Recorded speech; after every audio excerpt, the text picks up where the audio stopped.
ਧੰਨ ਵਾਹਿਗੁਰੂ ਜੀ।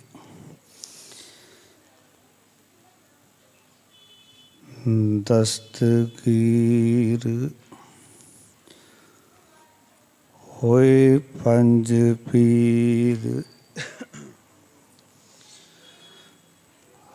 ਹਰ ਗੁਰ ਹਰ ਗੋਬਿੰਦ ਅਤੁਲਾ, ਦੀਨ ਦੁਨੀ ਦਾ ਪਾਤਸ਼ਾਹ। ਪਾਤਸ਼ਾਹ ਪਾਤਸ਼ਾਹ ਅਡੋਲਾ, ਗਈ ਬਹੋੜ ਬੰਦੀ ਛੋੜ, ਨਿਰੰਕਾਰ ਦੁਖਦਾਰੀ। ਕਰਮ ਨ ਜਾਣਾ ਧਰਮ ਨ ਜਾਣਾ, ਲੋਭੀ ਮਾਇਆ ਧਾਰੀ। ਨਾਮ ਭਰਿਓ ਭਗਤ ਗੋਬਿੰਦ ਕਾ, ਏ ਰਾਖੋ ਪੈਜ ਹਮਾਰੀ। ਹਰ ਜਿਉ ਨਿਮਾਣਿਆ ਤੂੰ ਮਾਣ, ਨਿਚੀਜਿਆ ਚੀਜ਼ ਕਰੇ ਮੇਰਾ ਗੋਬਿੰਦ। ਤੇਰੀ ਕੁਦਰਤ ਕੋ ਕੁਰਬਾਨ, ਨਾਮ ਭਰਿਓ ਭਗਤ ਗੋਬਿੰਦ ਕਾ, ਏ ਰਾਖੋ ਪੈਜ ਤੁਮਾਰੀ। ਹਰ ਜਿਉ ਨਿਮਾਣਿਆ ਤੂੰ ਮਾਣ, ਨਿਚੀਜਿਆ ਚੀਜ਼ ਕਰੇ ਮੇਰਾ ਗੋਬਿੰਦ। ਤੇਰੀ ਕੁਦਰਤ ਕੋ ਕੁਰਬਾਨ। ਜੁਗੋ ਜੁਗ ਅਟਲ।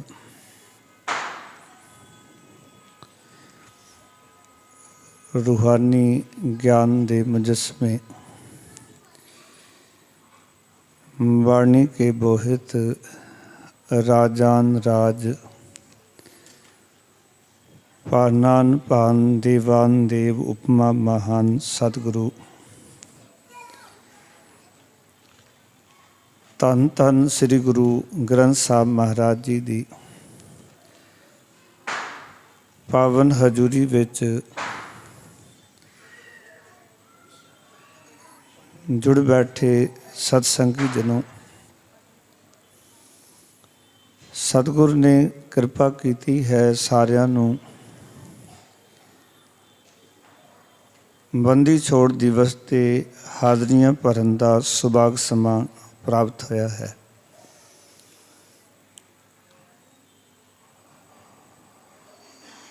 ਗੁਰੂ ਪਿਤਾ ਜੀ ਦੇ ਵਚਨ ਹਨ, ਵੱਡ ਭਾਗੀ ਹਰ ਸੰਗਤ ਪਾਵੈਂ, ਭਾਗਹੀਨ ਭ੍ਰਮ ਚੋਟਾ ਖਾਵੈਂ। ਬਿਨ ਭਾਗਾਂ ਸਤ ਸੰਗ ਨ ਲੱਭੈ, ਬਿਨ ਸੰਗਤ ਮੈਲ ਭਰੀਜੈ ਜੀਓ। ਇਹ ਸਤਸੰਗਤ ਦੀ ਜਿਹੜੀ ਘੜੀਆਂ ਹਨ, ਇਹ ਸਿੱਖ ਲਈ ਬੜੀ ਅਮੋਲਕ ਹਨ, ਕਿਉਂਕਿ ਸਿੱਖ ਦੀ ਜੋ ਘਾੜਤ ਹੈ ਉਹ ਸਤਸੰਗਤ ਰੂਪੀ ਟਕਸਾਲ ਦੇ ਵਿੱਚ ਘੜੀ ਜਾਂਦੀ ਹੈ।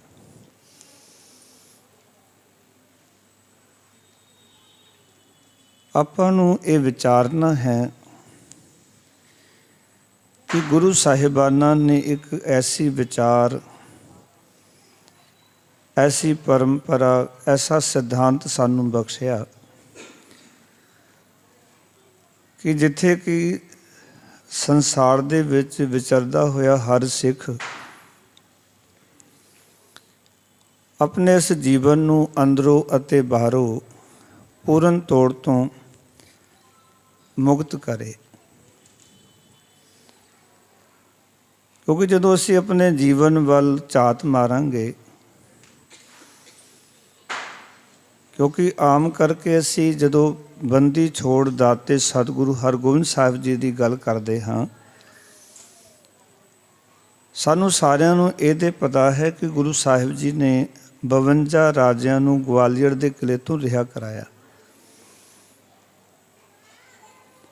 ਅਸੀਂ ਸਾਰੇ ਪੜ੍ਹਦੇ ਹਾਂ, ਸੁਣਦੇ ਹਾਂ, ਪਰ ਸਾਡੇ ਵਾਸਤੇ ਜਿਹੜੀ ਵਿਚਾਰ ਲਾਹੇਵੰਦ ਹੈ ਉਹ ਇਹ ਹੈ ਕਿ ਅਸੀਂ ਜੀਵਨ ਵਿੱਚੋਂ ਕਿਹੜੇ ਬੰਧਨਾਂ ਵਿੱਚ ਹਾਂ ਅਤੇ ਸਿੱਖ ਨੇ ਕਿਹਨਾਂ ਬੰਧਨਾਂ 'ਚੋਂ ਗੁਰੂ ਕੋਲੋਂ ਮੁਕਤੀ ਲੈਣੀ ਹੈ। ਬੰਧਨ ਸਾਡੇ ਨੇ, ਮੁਕਤ ਸਾਨੂੰ ਗੁਰੂ ਨੇ ਕਰਨਾ ਹੈ।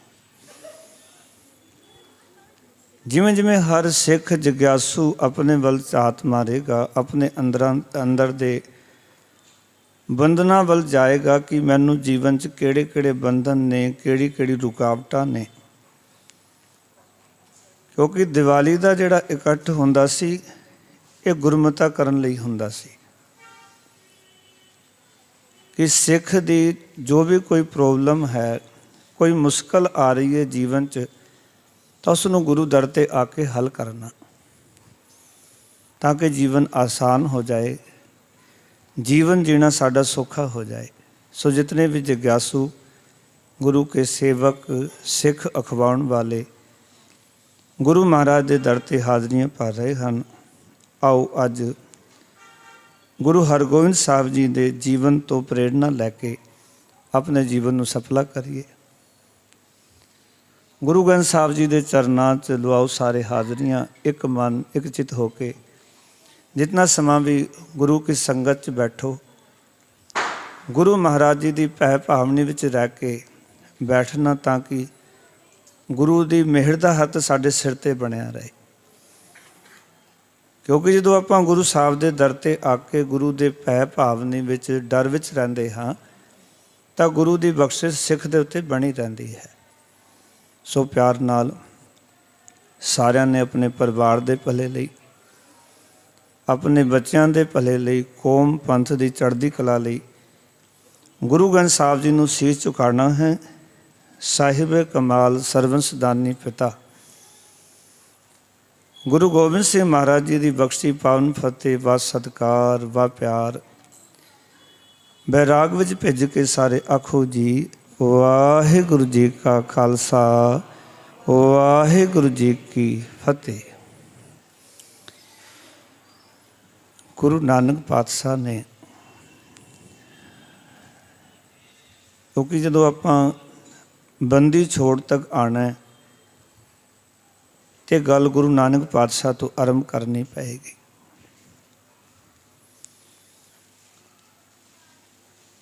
ਜਦੋਂ ਗੁਰੂ ਨਾਨਕ ਪਾਤਸ਼ਾਹ ਆਉਂਦੇ ਨੇ ਤੇ ਭਾਈ ਗੁਰਦਾਸ ਜੀ ਲਿਖਦੇ ਨੇ, ਭਈ ਗਿਲਾਨ ਜਗਤ ਵਿੱਚ ਕਲ ਕਲ ਵਾਲੀ ਸਭ ਭਰਮਾਈ, ਕੋਈ ਨਾ ਕਿਸੇ ਪੂਜਦਾ, ਊਚ ਨੀਚ ਸਭ ਗਤ ਵਿਸਰਾਈ।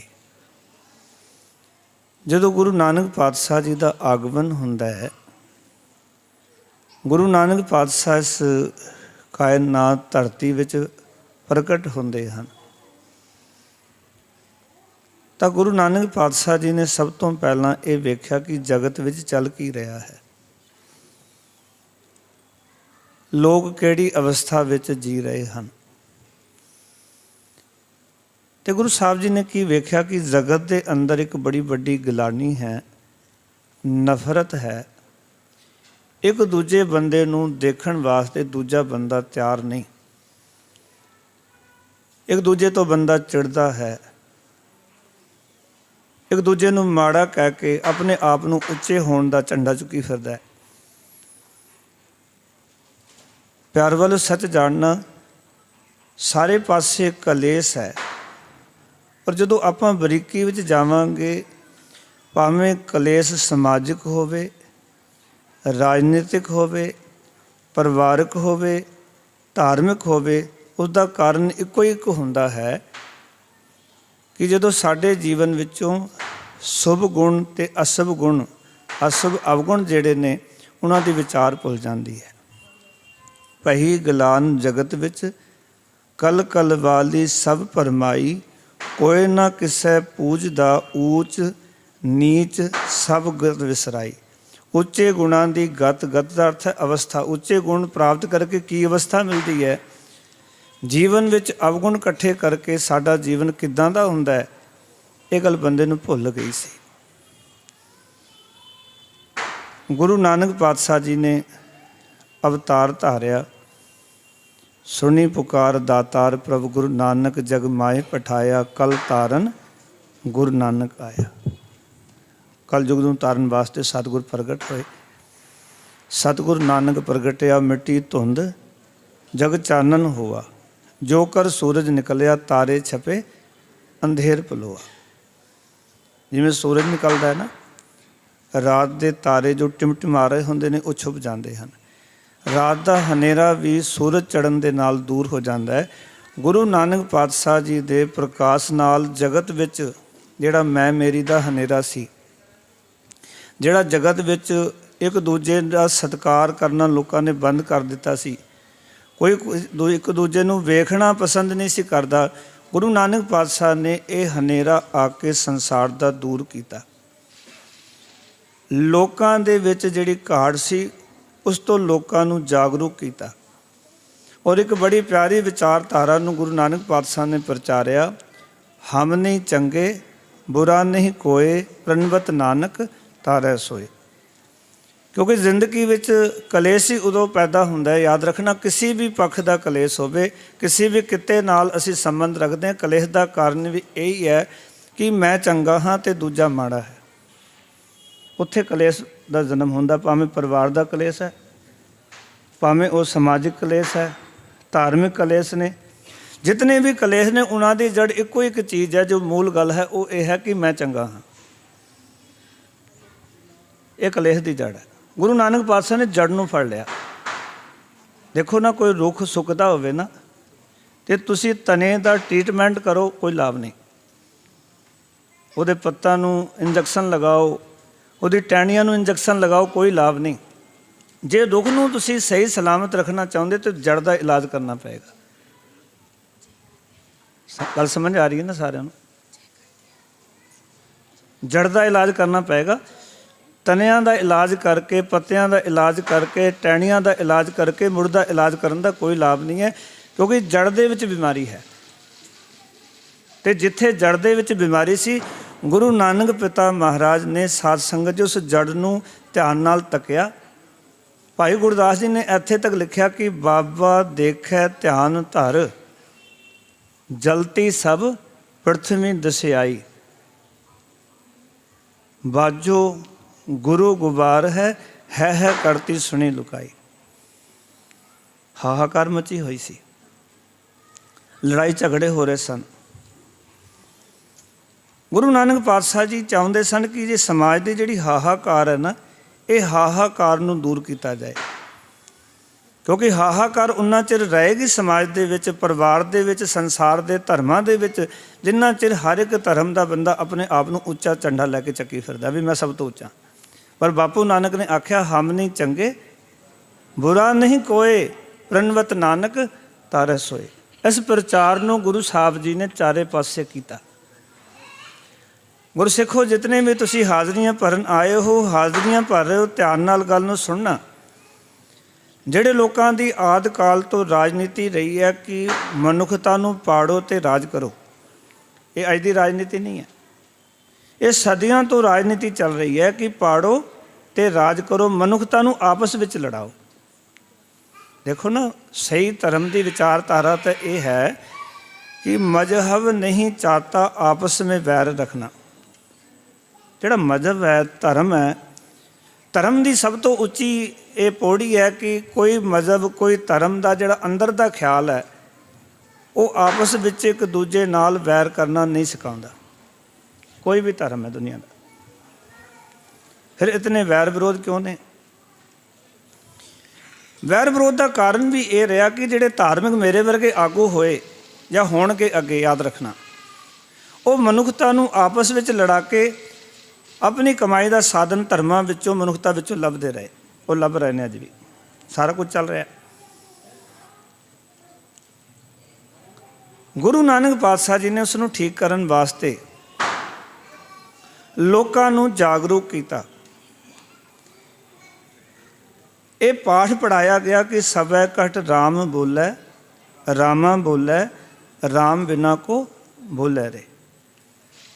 ਇਹ ਰਾਮ ਤੋਂ ਬਿਨਾਂ ਕਿਸੇ 'ਚ ਕੋਈ ਦੂਜਾ ਨਹੀਂ ਬੋਲਦਾ। ਸਭ ਗੋਬਿੰਦ ਹੈ, ਸਭ ਗੋਬਿੰਦ ਹੈ, ਗੋਬਿੰਦ ਬਿਨ ਨਹੀਂ ਕੋਈ। ਇਹ ਸਭ ਗੋਬਿੰਦ ਦਾ ਹੀ ਰੂਪ ਹੈ ਸਾਰਾ ਸੰਸਾਰ। ਇਹ ਗੁਰੂ ਨਾਨਕ ਦੇ ਘਰ ਵਿੱਚੋਂ ਤੁਹਾਨੂੰ ਵਿਚਾਰਧਾਰਾ ਪ੍ਰਾਪਤ ਹੋਏਗੀ ਕਿ ਇੱਥੇ ਕੋਈ ਵੀ ਨਫ਼ਰਤ ਦੀ ਗੱਲ ਨਹੀਂ ਸਿਖਾਈ ਜਾਂਦੀ। ਹਾਂ, ਜਿਹੜੇ ਲੋਕ ਨੇ, ਜਿਹੜੇ ਚੁੰਝ ਗਿਆਨੀ ਨੇ, ਜਿਨ੍ਹਾਂ ਨੇ ਗੁਰੂ ਗ੍ਰੰਥ ਸਾਹਿਬ ਨੂੰ ਨਹੀਂ ਪੜ੍ਹਿਆ, ਗੁਰਮਤਿ ਵਿਚਾਰਧਾਰਾ ਨੂੰ ਨਹੀਂ ਸਮਝਿਆ, ਉਹ ਭਾਵੇਂ ਲੜਾਈ ਦੀ ਗੱਲ ਕਰਨ, ਆਪਸ ਵਿੱਚ ਨਫ਼ਰਤ ਦੀ ਗੱਲ ਕਰਨ, ਪਰ ਗੁਰਮਤਿ ਵਿਚਾਰਧਾਰਾ, ਗੁਰੂ ਦਾ ਸਿਧਾਂਤ ਕਦੀ ਵੀ ਲੜਨ ਦੀ ਵਿਚਾਰਧਾਰਾ ਦੀ ਹਾਮੀ ਨਹੀਂ ਰੱਖਦਾ, ਕਦੀ ਵੀ ਨਹੀਂ ਰੱਖਦਾ। ਗੁਰੂ ਨਾਨਕ ਪਾਤਸ਼ਾਹ ਜੀ ਨੇ ਇਸ ਵਿਚਾਰਧਾਰਾ ਨੂੰ ਇਤਨਾ ਪ੍ਰਚਾਰਿਆ ਕਿ ਜਿਹੜੇ ਲੋਕ ਮਨੁੱਖਤਾ ਨੂੰ ਪਿਆਰ ਕਰਨ ਵਾਲੇ ਸਨ, ਮਨੁੱਖਤਾ ਦੇ ਹਮਦਰਦ ਸਨ, ਉਹ ਗੁਰੂ ਨਾਨਕ ਪਾਤਸ਼ਾਹ ਦੀ ਵਿਚਾਰਧਾਰਾ ਨਾਲ ਜੁੜਦੇ ਚਲੇ ਗਏ। ਗੱਲ ਨੂੰ ਬੜੇ ਧਿਆਨ ਨਾਲ ਸੁਣਨਾ ਤੇ ਸਮਝਣਾ। ਜਦੋਂ ਗੁਰੂ ਨਾਨਕ ਪਾਤਸ਼ਾਹ ਦੀ ਇਸ ਵਿਚਾਰਧਾਰਾ ਨਾਲ ਲੋਕ ਜੁੜਦੇ ਗਏ, ਜਿਨ੍ਹਾਂ ਦੀ ਨੀਤੀ ਰਹੀ ਹੈ ਕਿ ਪਾੜੋ ਤੇ ਰਾਜ ਕਰੋ, ਉਹਨਾਂ ਨੂੰ ਬੜਾ ਦੁੱਖ ਹੋਇਆ ਕਿ ਮਨੁੱਖਤਾ ਜਾਗਰੂਕ ਹੋ ਗਈ, ਮਨੁੱਖਤਾ ਜਾਗ ਗਈ, ਸਾਰੀ ਮਨੁੱਖਤਾ ਵਿੱਚ ਆਪਸੀ ਪ੍ਰੇਮ ਪੈਦਾ ਹੋ ਗਿਆ। ਸਾਡੇ ਵਰਗੇ ਜਿਹੜੇ ਕਰਪਟ ਲੋਕ ਨੇ, ਉਹਨਾਂ ਦਾ ਕੀ ਬਣੇਗਾ? ਜੋ ਸਾਡੇ ਵਰਗੇ ਲੋਕ ਨੇ, ਜਿਨ੍ਹਾਂ ਨੇ ਆਪਣੇ ਜੀਵਨ ਦੇ ਅੰਦਰ ਔਗੁਣ ਪੈਦਾ ਕੀਤੇ ਹੋਏ ਨੇ, ਮਨੁੱਖਤਾ ਦਾ ਘਾਣ ਅਸੀਂ ਕਰਦੇ ਹਾਂ, ਮਨੁੱਖਤਾ ਨੂੰ ਲੜਾ ਕੇ ਔਰ ਆਪਣੀ ਮਨਮਾਨੀ ਦੀ ਜ਼ਿੰਦਗੀ ਜਿਉਂਦੇ ਹਾਂ, ਉਸਦੇ ਵਿੱਚ ਇਹ ਲੋਕ ਕੱਲ੍ਹ ਨੂੰ ਦਖਲ ਦੇਣਗੇ। ਕੱਲ੍ਹ ਨੂੰ ਇਹ ਲੋਕ ਦਖਲ ਦੇਣਗੇ। ਮੈਂ ਕਈ ਵਾਰੀ ਬੇਨਤੀ ਕਰਦਾ, ਗੁਰਸਿੱਖੋ, ਸੰਸਾਰ ਨੂੰ ਧਿਆਨ ਨਾਲ ਤੱਕੋ। ਮਾੜੇ ਲੋਕ ਹਮੇਸ਼ਾ ਇਕੱਠੇ ਹੋ ਜਾਂਦੇ ਨੇ, ਚੰਗੇ ਲੋਕ ਇਕੱਠੇ ਨਹੀਂ ਹੁੰਦੇ। ਇਸ ਕਰਕੇ ਹੀ ਮਨੁੱਖਤਾ ਦਾ ਘਾਣ ਹੁੰਦਾ, ਕਿਉਂਕਿ ਚੰਗੇ ਲੋਕ ਇਕੱਠੇ ਨਹੀਂ ਹੁੰਦੇ। ਉਹ ਕਹਿੰਦੇ ਸਾਨੂੰ ਕੀ ਲੈਣਾ, ਅਸੀਂ ਚੰਗੇ ਬਣ ਜਾਈਏ, ਬਸ ਇਹੀ ਬਹੁਤ ਹੈ। ਸਾਡੀ ਵਿਚਾਰਧਾਰਾ ਤਾਂ ਇਹੀ ਹੈ ਨਾ ਵੀ ਅਸੀਂ ਚੰਗੇ ਹੋਈਏ, ਬਾਕੀ ਸਾਨੂੰ ਸਮਾਜ ਤੋਂ, ਸੰਸਾਰ ਤੋਂ, ਇੱਕ ਦੂਜੇ ਤੋਂ ਕੀ ਲੈਣਾ, ਅਸੀਂ ਚੰਗੇ ਬਣ ਜਾਈਏ ਬਸ। ਗੁਰੂ ਨਾਨਕ ਪਾਤਸ਼ਾਹ ਜਦੋਂ ਘਰੋਂ ਨਿਕਲੇ ਸੀ, ਉਹਨਾਂ ਦਾ ਮਿਸ਼ਨ ਹੀ ਇਹ ਸੀ। ਸਿੱਧਾਂ ਨੇ ਪੁੱਛ ਵੀ ਲਿਆ ਸੀ ਗੁਰੂ ਨਾਨਕ ਪਿਤਾ ਮਹਾਰਾਜ ਨੂੰ ਵੀ ਸੱਚੇ ਪਿਤਾ ਇੱਕ ਗੱਲ ਦੱਸੋ ਵੀ ਤੁਹਾਡਾ ਮਿਸ਼ਨ ਹੈ ਕੀ ਅਸਲ ਵਿੱਚ? ਕਿਸ ਕਾਰਨ ਗ੍ਰਹਿ ਤਜਿਓ ਉਦਾਸੀ, ਕਿਸ ਕਾਰਨ ਇਹ ਭੇਖ ਨਿਵਾਸੀ, ਤੁਸੀਂ ਉਦਾਸੀ ਕਿਉਂ ਬਣੇ ਹੋ? ਕਿਸ ਕਾਰਨ ਇਹ ਭੇਖ ਧਾਰਨ ਕੀਤਾ? ਪਿਆਰ ਵਾਲੇ, ਸੱਚ ਜਾਣਨਾ, ਗੁਰੂ ਨਾਨਕ ਪਾਤਸ਼ਾਹ ਨੇ ਆਖਿਆ ਸੀ, ਗੁਰਮੁਖ ਖੋਜਤ ਭਇਓ ਉਦਾਸੀ, ਦਰਸ਼ਨ ਕੈ ਤਾਈਂ ਭੇਖ ਨਿਵਾਸੀ। ਦਰਸ਼ਨ ਦਾ ਅਰਥ ਹੈ ਸਿਧਾਂਤ। ਕਹਿੰਦੇ ਮੈਂ ਇਹ ਜਿਹੜਾ ਭੇਖ ਧਾਰਨ ਕੀਤਾ ਨਾ, ਇਹ ਮੇਰਾ ਕੋਈ ਪਾਖੰਡੀ ਭੇਖ ਨਹੀਂ ਹੈ। ਲੋਕਾਂ ਕੋਲੋਂ ਧਨ ਇਕੱਠਾ ਕਰਨ ਵਾਸਤੇ ਭੇਖ ਧਾਰਨ ਨਹੀਂ ਕੀਤਾ। ਬਾਪੂ ਨਾਨਕ ਨੇ ਆਖਿਆ, ਸਗੋਂ ਗੁਰਮੁਖਾਂ ਦੀ ਭਾਲ ਵਾਸਤੇ ਮੈਂ ਇਹ ਲੀੜੇ ਪਾਏ ਨੇ ਜੋ ਉਦਾਸੀਆਂ ਵਾਲੇ ਕੱਪੜੇ ਨੇ, ਕਿ ਮੈਂ ਚੰਗੇ ਬੰਦਿਆਂ ਦੀ ਭਾਲ ਕਰਾਂ, ਚੰਗੇ ਬੰਦਿਆਂ ਨੂੰ ਜਗਾਵਾਂ, ਉਹਨਾਂ ਨੂੰ ਇੱਕ ਥਾਂ 'ਤੇ ਬੈਠਣ ਜੋਗਾ ਕਰਾਂ।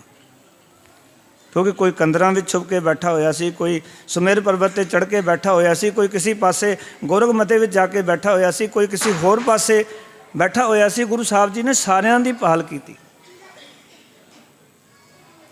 ਗੁਰੂ ਨਾਨਕ ਪਾਤਸ਼ਾਹ ਜੀ ਦੇ ਰੁਕਨਦੀਨ ਵਰਗੇ ਪੀਰ ਪਹਿਲੇ ਸਿੱਖ ਬਣੇ, ਔਰ ਪਹਿਲੀ ਸ਼ਹਾਦਤ ਜਿਹੜੀ ਹੈ ਰੁਕਨਦੀਨ ਪੀਰ ਨੇ ਦਿੱਤੀ। ਕਿਸ ਵਾਸਤੇ? ਕਿਉਂਕਿ ਗੁਰੂ ਨਾਨਕ ਪਾਤਸ਼ਾਹ ਦਾ ਪੰਥ ਸੀ ਕਿ ਸਾਰਿਆਂ ਨੂੰ ਆਪਸ ਵਿੱਚ ਜੋੜ ਕੇ ਮਨੁੱਖਤਾ ਨੂੰ ਜਗਾਓ ਅਤੇ ਇਹਨਾਂ ਦੇ ਅੰਦਰ ਇਨਸਾਨੀਅਤ ਪੈਦਾ ਕਰੋ, ਇਨਸਾਨੀਅਤ ਪੈਦਾ ਕਰੋ।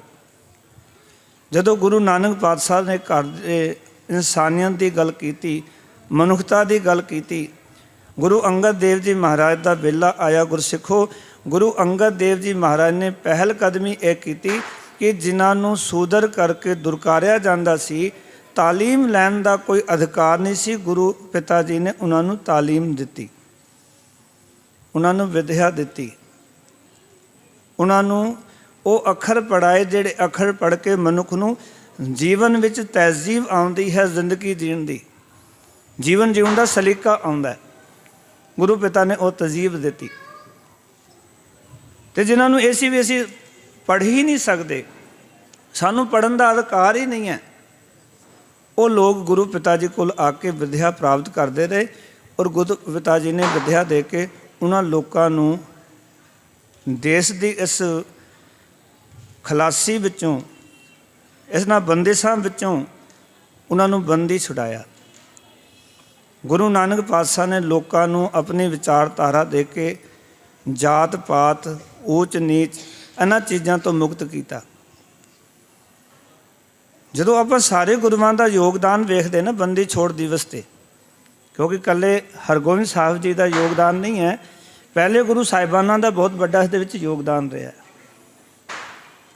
ਉਹਨੂੰ ਝੁਠਲਾਇਆ ਨਹੀਂ ਜਾ ਸਕਦਾ, ਉਹਨੂੰ ਇਗਨੋਰ ਨਹੀਂ ਕੀਤਾ ਜਾ ਸਕਦਾ, ਨਾ ਇਗਨੋਰ ਕੀਤਾ ਜਾ ਸਕਦਾ, ਨਾ ਝੁਠਲਾਇਆ ਜਾ ਸਕਦਾ।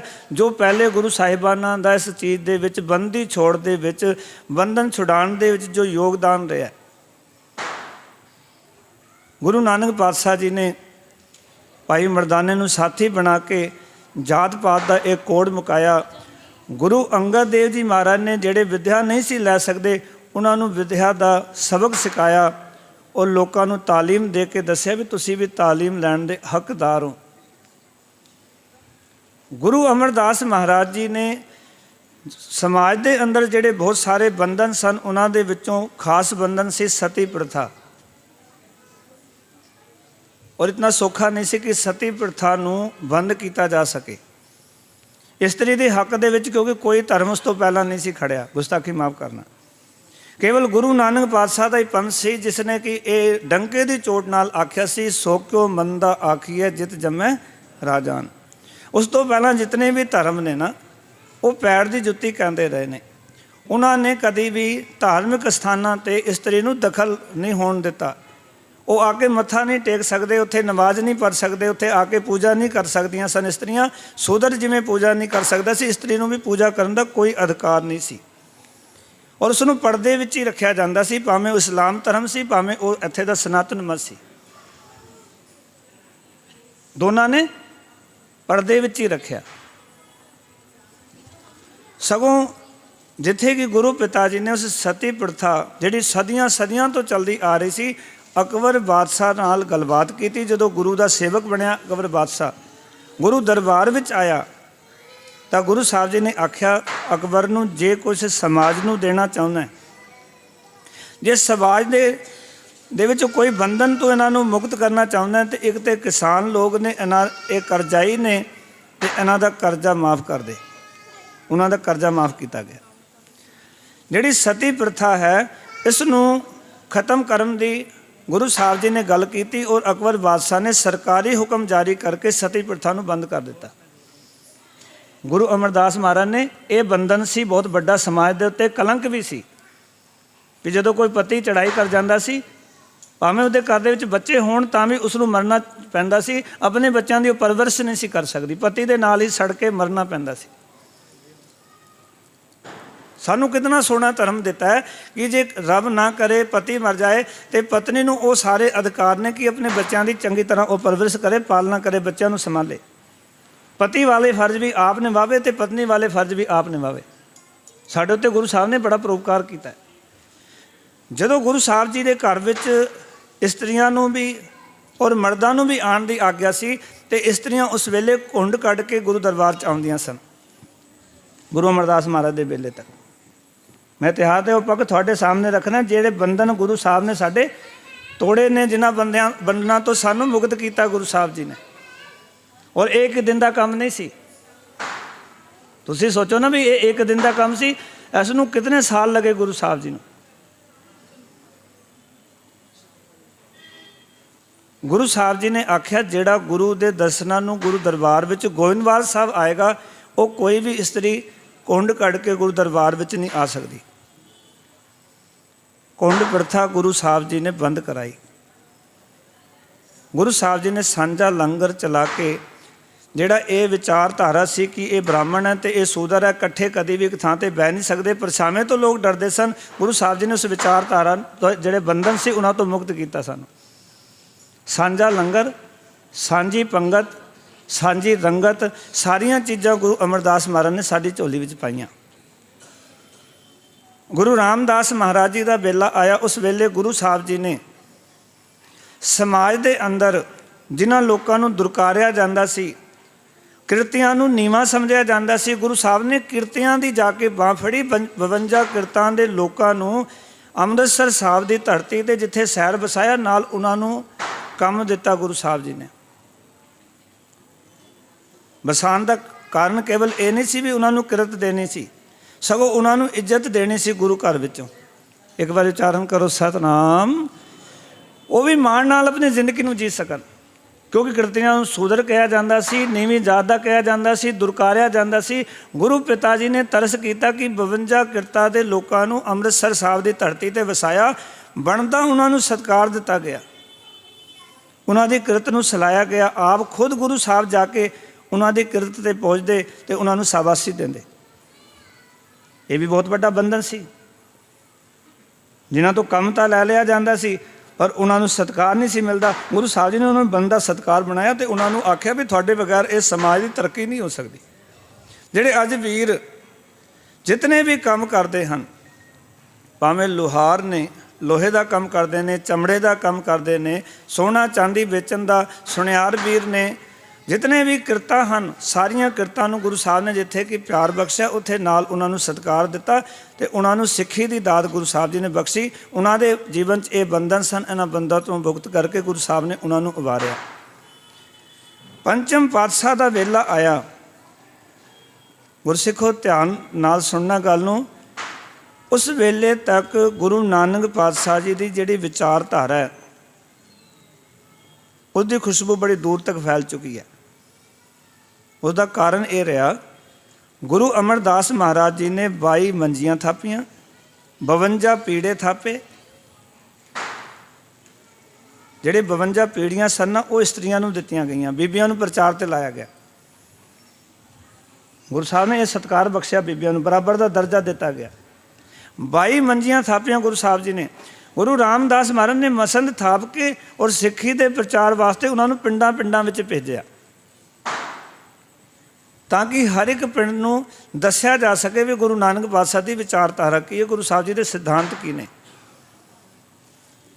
ਗੁਰੂ ਸਾਹਿਬ ਜੀ ਨੇ ਜਾਤ ਪਾਤ ਦੇ ਬੰਧਨ, ਮੇੜ ਤੇੜ ਦੇ ਬੰਧਨ, ਨੀਵੇਂ ਉੱਚੇ ਦੇ ਬੰਧਨ, ਗੁਰੂ ਸਾਹਿਬ ਜੀ ਨੇ ਇਹ ਸਾਰੇ ਬੰਧਨ ਕੱਟ ਕੇ ਸਾਰੀ ਮਨੁੱਖਤਾ ਨੂੰ ਆਪਣੀ ਗਲਵੱਕੜੀ ਵਿੱਚ ਲਿਆ ਔਰ ਇੱਕ ਸਿਧਾਂਤ ਗੁਰੂ ਕੀ ਸੰਗਤ ਦੇ ਸਾਹਮਣੇ ਰੱਖਿਆ। ਏਕ ਪਿਤਾ ਏਕਸ ਕੇ ਹਮ ਬਾਰਿਕ ਤੂੰ ਮੇਰਾ ਗੁਰ ਹਾਈ। ਗੁਰੂ ਅਰਜਨ ਦੇਵ ਜੀ ਮਹਾਰਾਜ ਨੇ ਇਹ ਡੰਕੇ ਦੀ ਚੋਟ ਨਾਲ ਵਿਚਾਰਧਾਰਾ ਲੋਕਾਂ ਦੇ ਸਾਹਮਣੇ ਰੱਖੀ ਕਿ ਸਾਡਾ ਸਭਨਾਂ ਦਾ ਪਿਤਾ ਇੱਕ ਅਕਾਲ ਪੁਰਖ ਹੈ, ਅਸੀਂ ਸਾਰੇ ਅਕਾਲ ਪੁਰਖ ਦੀ ਸੰਤਾਨ ਹਾਂ।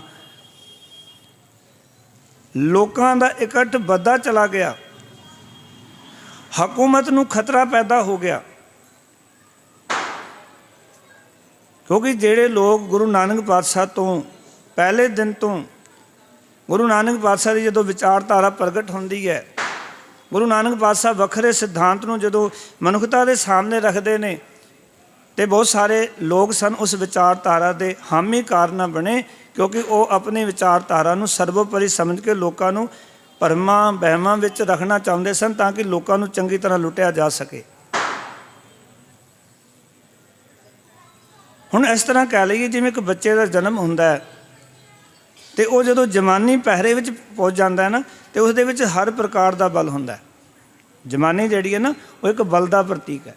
ਉਸ ਵੇਲੇ ਸਿੱਖੀ ਜਿਹੜੀ ਸੀ ਨਾ, ਉਹ ਇਤਨੀ ਕੁ ਬਲਵਾਨ ਹੋ ਗਈ ਸੀ, ਸਿੱਖੀ ਇਤਨੀ ਕੁ ਬਲਵਾਨ ਹੋ ਗਈ ਸੀ ਕਿ ਸਿੱਖੀ ਦੀ ਚਰਚਾ ਚਾਰੇ ਪਾਸੇ ਚੱਲਦੀ ਸੀ। ਇੱਥੇ ਤੱਕ ਕਿ ਗੁਰੂ ਸਾਹਿਬ ਜੀ ਨੇ 1595 ਦੇ ਵਿੱਚ, ਜਿਨ੍ਹਾਂ ਦਾ ਅੱਜ ਆਪਾਂ ਦਿਨ ਮਨਾ ਰਹੇ ਹਾਂ, ਗੁਰੂ ਹਰਗੋਬਿੰਦ ਸਾਹਿਬ ਜੀ ਦਾ ਪ੍ਰਕਾਸ਼ ਹੁੰਦਾ ਹੈ, 1598 ਦੇ ਵਿੱਚ ਲਾਹੌਰ ਦੇ ਵਿੱਚ ਕਾਲ ਪੈ ਜਾਂਦਾ ਹੈ। ਗੁਰੂ ਅਰਜਨ ਦੇਵ ਜੀ ਮਹਾਰਾਜ ਪੂਰੇ ਪਰਿਵਾਰ ਨੂੰ ਲੈ ਕੇ ਉੱਥੇ ਲੋਕਾਂ ਦਾ ਇਲਾਜ ਕਰਦੇ ਨੇ। ਲਾਹੌਰ ਦੇ ਜਿਹੜੇ ਮੁਸਲਮਾਨ ਨਿਵਾਸੀ ਨੇ ਉੱਥੇ ਦੇ, ਉਹ ਇਸ ਗੱਲੋਂ ਬੜੇ ਪ੍ਰਭਾਵਿਤ ਹੁੰਦੇ ਹਨ ਵੀ ਸਾਨੂੰ ਤਾਂ ਪਾਠ ਕੋਈ ਹੋਰ ਪੜ੍ਹਾਇਆ ਜਾਂਦਾ ਹੈ, ਪਰ ਇਹ ਤਾਂ ਮਨੁੱਖਤਾ ਦਾ ਭਲਾ ਕਰਦੇ ਨੇ, ਇਹ ਪਰਉਪਕਾਰ ਕਰਦੇ ਨੇ, ਸਾਰੀ ਮਨੁੱਖਤਾ ਨੂੰ ਇੱਕੋ ਜਿਹਾ ਇੱਕ ਵੱਲ ਪਿਆਰ ਕਰਕੇ ਗਲਵੱਕੜੀ ਵਿੱਚ ਲੈਂਦੇ ਨੇ, ਕਿਸੇ ਨਾਲ ਕੋਈ ਵਿਤਕਰਾ ਨਹੀਂ ਕਰਦੇ। ਉਹ ਵੀ ਗੁਰੂ ਨਾਨਕ ਪਾਤਸ਼ਾਹ ਦੇ ਹਾਮੀਕਾਰ ਬਣ ਗਏ। ਪੰਚਮ गुरुदेव गुरु अर्जन देव जी महाराज गुरु नानक ਦੀ ਉਸ ਜੋਤ ਦੇ ਹਾਮੀਕਾਰ ਬਣ ਗਏ। ਇਸ ਕਰਕੇ ਹੀ ਗੁਰੂ ਅਰਜਨ ਦੇਵ ਜੀ ਮਹਾਰਾਜ ਨੂੰ ਇਸ ਲਹਿਰ ਨੂੰ, ਤੁਹਾਡੇ ਇਕੱਠ ਨੂੰ, ਤੁਹਾਡੇ ਆਪਸੀ ਮੇਲ ਪਿਆਰ ਨੂੰ, ਤੁਹਾਡੇ ਬਣੇ ਹੋਏ ਪਰਸਪਰ ਪਿਆਰ ਨੂੰ ਉਸ ਵੇਲੇ ਦੇ ਜਿਹੜੇ ਲੋਕ ਪਾੜੋ ਤੇ ਰਾਜ ਕਰੋ ਦੀ ਵਿਚਾਰਧਾਰਾ ਵਾਲੇ ਸਨ, ਉਹ ਦੇਖਣਾ ਪਸੰਦ ਨਹੀਂ ਸੀ ਕਰ ਰਹੇ ਵੀ ਕਿਸੇ ਤਰੀਕੇ ਦੇ ਨਾਲ ਇਹ ਵਿਚਾਰਧਾਰਾ ਨੂੰ ਇੱਥੇ ਹੀ ਬੰਦ ਕਰ ਦਿੱਤਾ ਜਾਏ। ਤੁਝ ਕੇ ਜਾਗੀਰੀ ਵਿੱਚ ਜਾਗੀਰ ਬਾਦਸ਼ਾਹ ਨੇ ਆਪ ਇਹ ਗੱਲ ਲਿਖੀ ਹੈ ਕਿ ਮੈਂ ਬੜੇ ਦਿਨਾਂ ਤੋਂ ਸੋਚ ਰਿਹਾ ਸੀ, ਕਹਿੰਦੇ ਇਹ ਗੁਰੂ ਨਾਨਕ ਪਾਤਸ਼ਾਹ ਜੀ ਦਾ ਜਿਹੜਾ ਘਰ ਹੈ ਇਹ ਝੂਠ ਦੀ ਵਿਚਾਰਧਾਰਾ ਲੋਕਾਂ ਵਿੱਚ ਪ੍ਰਫੁੱਲਿਤ ਕਰ ਰਹੇ ਹਨ ਅਤੇ ਬਹੁਤ ਸਾਰੇ ਮੁਸਲਮਾਨ ਭੋਲੇ ਭਾਲੇ ਲੋਕ ਜਿਹੜੇ ਨੇ ਬਸ ਵਿਚਾਰਧਾਰਾ ਦੇ ਧਾਰਨੀ ਹੋ ਰਹੇ ਹਨ, ਜੋ ਕਿ ਗੱਲ ਕੁਝ ਹੋਰ ਸੀ। ਲੋਕਾਂ ਨੂੰ ਇਸ ਘਰ ਵਿੱਚ ਪਿਆਰ ਮਿਲ ਰਿਹਾ ਸੀ, ਲੋਕਾਂ ਨੂੰ ਆਪਣੇ ਹੱਕ ਮਿਲ ਰਹੇ ਸਨ, ਇਸ ਘਰ ਵਿੱਚੋਂ ਬਰਾਬਰਤਾ ਦਾ ਪਿਆਰ ਮਿਲ ਰਿਹਾ ਸੀ, ਲੋਕਾਂ ਨੂੰ ਜਿਹੜੇ ਜਿਤਨੇ ਵੀ ਬੰਧਨ ਸਨ ਉਹਨਾਂ ਤੋਂ ਮੁਕਤ ਕੀਤਾ ਜਾਂਦਾ ਸੀ। ਗੁਰੂ ਅਰਜਨ ਦੇਵ ਜੀ ਮਹਾਰਾਜ ਦੀ ਸਾਦਤ 1606 ਵਿੱਚ ਹੁੰਦੀ ਹੈ। ਜਾਗੀਰ ਬਾਦਸ਼ਾਹ ਨੂੰ ਇਹ ਆਖਿਆ ਜਾਂਦਾ ਵੀ ਹੁਣ ਇਹ ਲਹਿਰ ਇੱਥੇ ਹੀ ਬੰਦ ਹੋ ਗਈ ਹੈ, ਹੁਣ ਕੋਈ ਵੀ ਸਿਰ ਉੱਚਾ ਨਹੀਂ ਕਰ ਸਕਦਾ। ਪਰ ਉਸ ਨੂੰ ਨਹੀਂ ਸੀ ਪਤਾ ਕਿ 11 ਸਾਲ ਦੀ ਉਮਰ ਦੇ ਵਿੱਚ ਮੀਰੀ ਪੀਰੀ ਦੇ ਮਾਲਕ ਧੰਨ ਧੰਨ ਗੁਰੂ ਹਰਗੋਬਿੰਦ ਸਾਹਿਬ ਸ੍ਰੀ ਅਕਾਲ ਤਖਤ ਸਾਹਿਬ ਦੇ ਸਿਰਜਣਹਾਰੇ ਜਦੋਂ ਗੁਰਗੱਦੀ 'ਤੇ ਬੈਠੇ, 11 ਸਾਲ ਦੀ ਉਮਰ ਸੀ ਮੇਰੇ ਸਤਿਗੁਰਾਂ ਦੀ। ਗੁਰੂ ਸਾਹਿਬ ਜੀ ਨੇ ਗੁਰਗੱਦੀ ਵੇਲੇ ਕੁਝ ਫੈਸਲੇ ਸੁਣਾਏ, ਸੰਗਤ ਨੂੰ ਹੁਕਮ ਜਾਰੀ ਕੀਤੇ। ਤੁਸੀਂ ਗ੍ਰੰਥਾਂ 'ਚ ਪੜ੍ਹਨਾ, ਕਿਤਾਬਾਂ ਵਿੱਚ ਪੜ੍ਹਨਾ, ਗੁਰੂ ਸਾਹਿਬ ਦੇ ਇਹ ਹੁਕਮ ਸਨ ਕਿ ਅੱਜ ਤੋਂ ਸਿੱਖ ਜਿਹੜਾ ਉਹ ਘੋੜੇ ਦੀ ਸਵਾਰੀ ਕਰੇਗਾ। ਉਸ ਤੋਂ ਪਹਿਲਾਂ ਇਹ ਅਧਿਕਾਰ ਨਹੀਂ ਸੀ। ਅੱਜ ਤੋਂ ਸਿੱਖ ਸ਼ਸਤਰਧਾਰੀ ਹੋਏਗਾ। ਹਰਗੋਬਿੰਦ ਪਾਤਸ਼ਾਹ ਜੀ ਦਾ ਇਹ ਹੁਕਮ ਸੀ। ਜਿਸ ਘਰ ਸਿੱਖ ਦੇ ਘਰ ਦੇ ਵਿੱਚ 2 ਬੱਚੇ ਨੇ ਨਾ, ਇੱਕ ਬੱਚਾ ਗੁਰੂ ਕੀ ਸੇਵਾ 'ਚ ਭੇਜੇਗਾ। ਗੁਰੂ ਸਾਹਿਬ ਦਾ ਹੁਕਮ ਇਤਨੀ ਛੇਤੀ ਸਿੱਖਾਂ ਨੇ ਫੋਲੋ ਕੀਤਾ। ਬਸ ਹੁਕਮ ਹੋਣ ਦੀ ਦੇਰ ਸੀ। ਮੇਰੇ ਗੁਰੂ ਪਿਤਾ ਨੇ ਇਤਨੀ ਕਿਰਪਾ ਕੀਤੀ, ਇਤਨੀਆਂ ਬਖਸ਼ਿਸ਼ਾਂ ਕੀਤੀਆਂ ਕਿ ਜਿਨ੍ਹਾਂ ਦੇ ਘਰ ਵਿੱਚ 2 ਸੰਤਾਨਾਂ ਸਨ, 2 ਪੁੱਤਰ ਸਨ, ਇੱਕ ਗੁਰੂ ਸਾਹਿਬ ਦੀ ਸੇਵਾ ਵਿੱਚ ਘੋੜੇ ਭੇਟਾ ਕੀਤੇ ਗਏ, ਸ਼ਸਤਰ ਭੇਟਾ ਕੀਤੇ ਗਏ। ਗੁਰੂ ਸਾਹਿਬ ਜੀ ਨੇ 52 ਜਿਹੜੇ ਸ਼ਸਤਰਧਾਰੀ ਸਨ, ਜਿਹੜੇ ਸਿਖਲਾਈ ਵਾਲੇ ਸਨ, ਉਹਨਾਂ ਉਸਤਾਦਾਂ ਨੂੰ ਨਿਯਤ ਕਰ ਲਿਆ ਤਾਂ ਕਿ ਹਰ ਇੱਕ ਬੰਦੇ ਨੂੰ ਸਿਖਲਾਈ ਦਿੱਤੀ ਜਾਏ। ਇਹ ਉਹੀ ਬੰਦੇ ਸਨ ਜਿਨ੍ਹਾਂ ਨੂੰ ਘੋੜੇ ਤੋਂ ਚੜ੍ਹਨ ਦਾ ਅਧਿਕਾਰ ਨਹੀਂ ਸੀ, ਸ਼ਸਤਰ ਰੱਖ ਨਹੀਂ ਸੀ ਸਕਦੇ, ਜਿਹੜੇ ਧੌਣ ਉੱਚੀ ਕਰਕੇ ਚੱਲ ਨਹੀਂ ਸੀ ਸਕਦੇ। ਗੁਰੂ ਸਾਹਿਬ ਜੀ ਨੇ ਉਹਨਾਂ ਸਾਰਿਆਂ ਨੂੰ ਇਸ ਪਾਸੇ ਲਾਇਆ ਔਰ ਸ਼ਸਤਰਧਾਰੀ ਕੌਮ ਬਣਾਈ। ਇਹ ਵੀ ਬੇਨਤੀ ਤੁਹਾਨੂੰ ਕਰ ਦੇਵਾਂ, ਗੁਰੂ ਅਰਜਨ ਦੇਵ ਜੀ ਮਹਾਰਾਜ ਨੂੰ ਇਸ ਗੱਲ ਦਾ ਪਹਿਲਾਂ ਹੀ ਖਿਆਲ ਸੀ ਕਿ ਆਉਣ ਵਾਲਾ ਜਿਹੜਾ ਸਮਾਂ ਹੈ ਇਹ ਸਮਾਂ ਬੜਾ ਨਾਜ਼ੁਕ ਹੈ। ਇਸ ਕਰਕੇ ਬਾਬਾ ਬੁੱਢਾ ਸਾਹਿਬ ਜੀ ਕੋਲੋਂ ਗੁਰੂ ਹਰਗੋਬਿੰਦ ਸਾਹਿਬ ਜੀ ਨੂੰ ਸ਼ਸਤਰ ਸਿਖਲਾਈ ਦਿੱਤੀ ਗਈ। ਭਾਈ ਗੁਰਦਾਸ ਜੀ ਨੇ ਆਪ ਜੀ ਨੂੰ ਘੋੜ ਸਵਾਰੀ ਤੇ ਹੋਰ ਹੁਨਰ ਸਿਖਾਏ। 2 ਐਸੇ ਗੁਰਸਿੱਖ ਗੁਰੂ ਘਰ ਦੇ ਜਿਨ੍ਹਾਂ ਨੇ ਪੂਰਨ ਤੌਰ ਤੋਂ ਬਾਲ ਅਵਸਥਾ ਵਿੱਚ ਹਰਗੋਬਿੰਦ ਸਾਹਿਬ ਜੀ ਨੂੰ ਨਿਪੁੰਨ ਕਰ ਦਿੱਤਾ ਸੀ। ਹੁਣ ਖਿਆਲ ਕਰਿਓ, ਗੁਰੂ ਸਾਹਿਬ ਜੀ ਨੇ ਜਿੱਥੇ ਹੁਣ ਤੱਕ ਜਿਤਨੇ ਬੰਧਨ ਸਨ ਮਨੁੱਖਤਾ ਦੇ ਅੰਦਰ, ਉਹ ਬੰਧਨ ਕੱਟ ਕੇ ਮਨੁੱਖ ਨੂੰ ਇਨਸਾਨ ਬਣਾਇਆ, ਇਨਸਾਨੀਅਤ ਸਿਖਾਈ। ਮੈਂ ਇੱਕ ਬੇਨਤੀ ਕਰਾਂ, ਜਿਸ ਦਿਨ ਸਾਡੇ ਜੀਵਨ 'ਚ ਇਨਸਾਨੀਅਤ ਆ ਜਾਵੇਗੀ ਨਾ, ਉਸ ਨਾਲ ਸਮਝ ਲੈਣਾ ਕਿ ਸਾਡੇ ਜੀਵਨ ਵਿੱਚ ਹੁਣ ਕੋਈ ਬੰਧਨ ਨਹੀਂ ਰਹਿ ਗਿਆ, ਕਿਉਂਕਿ ਇਨਸਾਨੀਅਤ ਉਸ ਵਿੱਚ ਹੀ ਆਉਂਦੀ ਹੈ ਜਿਹਦੇ ਜੀਵਨ 'ਚ ਕੋਈ ਰੁਕਾਵਟ ਤੇ ਕੋਈ ਬੰਧਨ ਨਹੀਂ ਹੈ। ਜਿਹੜੇ ਲੋਕ ਬੰਧਨਾਂ ਵਿੱਚ ਬੰਨੇ ਹੋਏ ਨੇ ਉਹ ਕਦੀ ਇਨਸਾਨੀਅਤ ਦਾ ਪਾਠ ਪੜ੍ਹ ਸਕਦੇ ਨਹੀਂ, ਇਨਸਾਨੀਅਤ ਵਾਲਾ ਕਿਰਦਾਰ ਨਿਭਾ ਸਕਦੇ ਨਹੀਂ, ਦੋਨੋਂ ਚੀਜ਼ਾਂ ਨਹੀਂ ਕਰ ਸਕਦੇ। ਸਤਿਗੁਰੂ ਨੂੰ ਤਰਸ ਆਇਆ, ਮੇਰੇ ਸਾਹਿਬ ਨੇ ਕਿਰਪਾ ਕੀਤੀ। ਗੁਰੂ ਸਾਹਿਬ ਜੀ ਨੇ ਜਦੋਂ ਗੱਦੀ 'ਤੇ ਬਹਿਣਾ ਸੀ ਨਾ, ਹਰਗੋਬਿੰਦ ਪਾਤਸ਼ਾਹ ਨੇ ਆਖਿਆ ਗੱਦੀ 'ਤੇ ਬੈਠਾਂਗੇ। ਪਹਿਲਾਂ ਜਦੋਂ ਗੱਦੀ ਦਿੱਤੀ ਜਾਂਦੀ ਸੀ ਨਾ, ਕਿਉਂਕਿ ਪਹਿਲਾਂ ਵੀ ਗੁਰੂ ਸਾਹਿਬਾਨਾਂ ਨੂੰ ਗੱਦੀ ਬਾਬਾ ਬੁੱਢਾ ਸਾਹਿਬ ਜੀ ਦਿੰਦੇ ਆ ਰਹੇ ਸਨ, ਇਸ ਵਾਰੀ ਵੀ ਰਸਮ ਬਾਬਾ ਬੁੱਢਾ ਸਾਹਿਬ ਨੇ ਹੀ ਕਰਨੀ ਸੀ। पर पहला रस्म जिहड़ी हुंदी सी ना गुरु अर्जन देव जी महाराज तक, उसनूं कहंदे सी सैली टोपी। सैली टोपी का अर्थ हुंदा सी कि किस तरह का परना हुंदा सी, वो गले विच इदां पाया जांदा सी, उन्होंने कहते सैली टोपी। उस तो ही पता लगता सी भी ये गुरु नानक की पद पदवी का मालक है। जिथे भी गुरु साहब जाते सन वो जिहड़ा परना हुंदा जिन्होंने पा के जाते सन, उस तो पता लगता सी भी ये गुरु नानक पातशाह की गद्दी ते बैठे हुए ने। हरगोबिंद पातशाह जी ने आख्या भी ये जिहड़ा गुरु साहिबाना तो चलता आ रहा है, मैं हुण मीरी अते पीरी की दो किरपाना सजाउणियां ने। जिहड़ा पहला वो परना पाया जाता उसका प्रतीक सी पीरी। पीरी का अर्थ होंदा फकीरी, जिन्हों आप संत कह दईए। गुरु साहब जी ने आख्या कि सिख दे जीवन विच अंदरों ते बाहरों मुकम्मल होने वास्ते जे इसके बंधनों तो इनू मुक्त करना है तो हर एक सिख नूं मीरी अते पीरी धारण करनी पैगी। पाओ कि ये बाहरों सिपाही होवे, अंदरों संत होवे, पर इस प्रक्रिया नूं भी पहला गुरु ने अपने पिंडे ते हंडा के मीरी अते पीरी पा के सिख संगत जीओ गुरु साहब जी ने यह सिद्धांत कायम किया सी। जिस थड़े दे उत्ते मीरी अते पीरी दी दो किरपाना पाईयां संत अते सिपाही वाली, उस थड़े दे उत्ते गुरु साहब जी ने 1606 दे विच गुरगद्दी ते बैठे, 1609 दे विच श्री अकाल तख्त साहब की सिरजना हुई। उसी गद्दी दे उत्ते, उसी थां ते, उसी थड़े दे उत्ते श्री अकाल तख्त साहब साजा गया और सिखां नूं ये हुक्म जारी किया गया गुरु साहब जी वालों कि अज तो जिहड़े सिख दे मसले ने ना वो किते सरकारे दरबारे नहीं, वो अकाल तख्त साहब ते आके गुरु साहब तुहाडे मसले हल करनगे। एक बार उच्चारण करो सतनाम। कितना चंगा होवे कि हर गुरु घर विच ऐसा प्रबंध होवे कि सिख दे जिहड़े मसले ने वो गुरु घर विच निवेड़े जाण। कितना चंगा होवे। अज बड़ी शर्म आउंदी है गुरसिखो जदों लोग आके कहंदे ने कि सिखां दे 70% तो वध तलाक दे केस कोर्ट विच चलदे ने। ये 2012 की जनगणना सी, उस वेले जो घट्टो घट 4000 तो वध तलाक दे केस चलते पे सन। अज कितने ने कोई गिनती नहीं।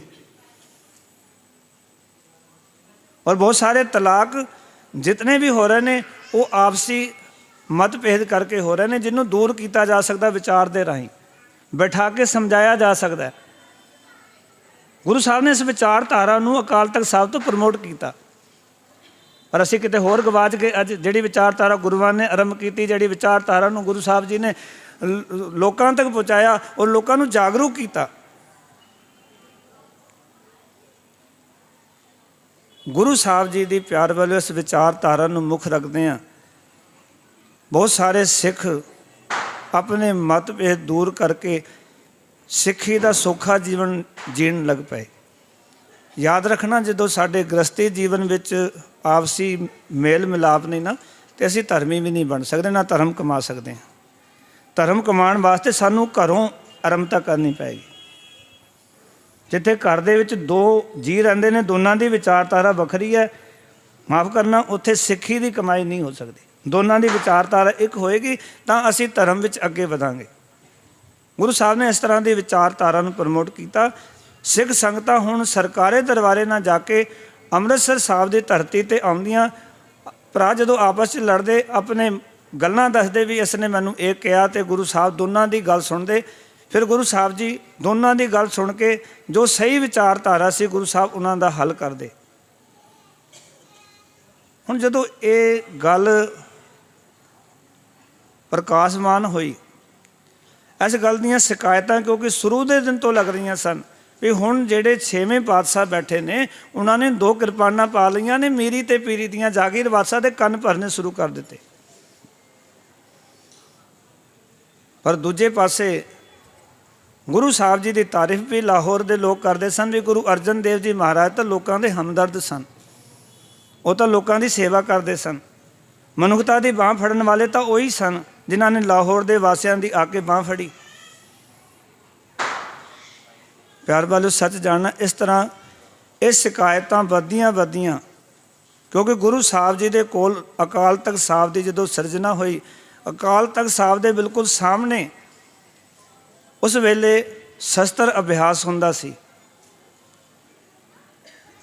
ਨੱਥਾ ਤੇ ਅਬਦੁੱਲਾ ਦੋ ਢਾਡੀ ਸਨ। ਉਹ ਢਾਡੀ ਵਾਰਾ ਗਾਉਂਦੇ ਸਨ ਬੜੇ ਜੋਸ਼ ਦੇ ਅੰਦਰ, ਤੇ ਸਿੱਖ ਜਿਹੜੇ ਉਹ ਸ਼ਸਤਰ ਵਿਦਿਆ ਨੂੰ ਸਿੱਖਦੇ ਸਨ ਤੇ ਆਪਸ ਵਿੱਚ ਜੰਗਜੂ ਕਰਨ ਲੱਗ ਪਏ। ਇਤਿਹਾਸਕਾਰ ਕਹਿੰਦਾ ਵੀ ਲਗਭਗ 300 ਤੋਂ ਵੱਧ ਘੁੜਸਵਾਰ ਤਿਆਰ ਪਰ ਤਿਆਰ ਸਿੰਘ ਜਿਹੜੇ ਨੇ ਉਹ ਗੁਰੂ ਹਰਗੋਬਿੰਦ ਪਾਤਸ਼ਾਹ ਜੀ ਦੇ ਨਾਲ ਰਹਿਣ ਲੱਗ ਪਏ। ਜਿੱਥੇ ਵੀ ਸਤਿਗੁਰ ਜਾਂਦੇ ਉਹ ਨਾਲ ਹੀ ਜਾਂਦੇ ਸਨ। ਇਸ ਦੀਆਂ ਵੀ ਖਬਰਾਂ ਪਹੁੰਚੀਆਂ। ਹੁਣ ਚੰਦੂ ਨੂੰ ਹੌਲੀ ਹੌਲੀ ਖਤਰਾ ਵਧ ਰਿਹਾ ਸੀ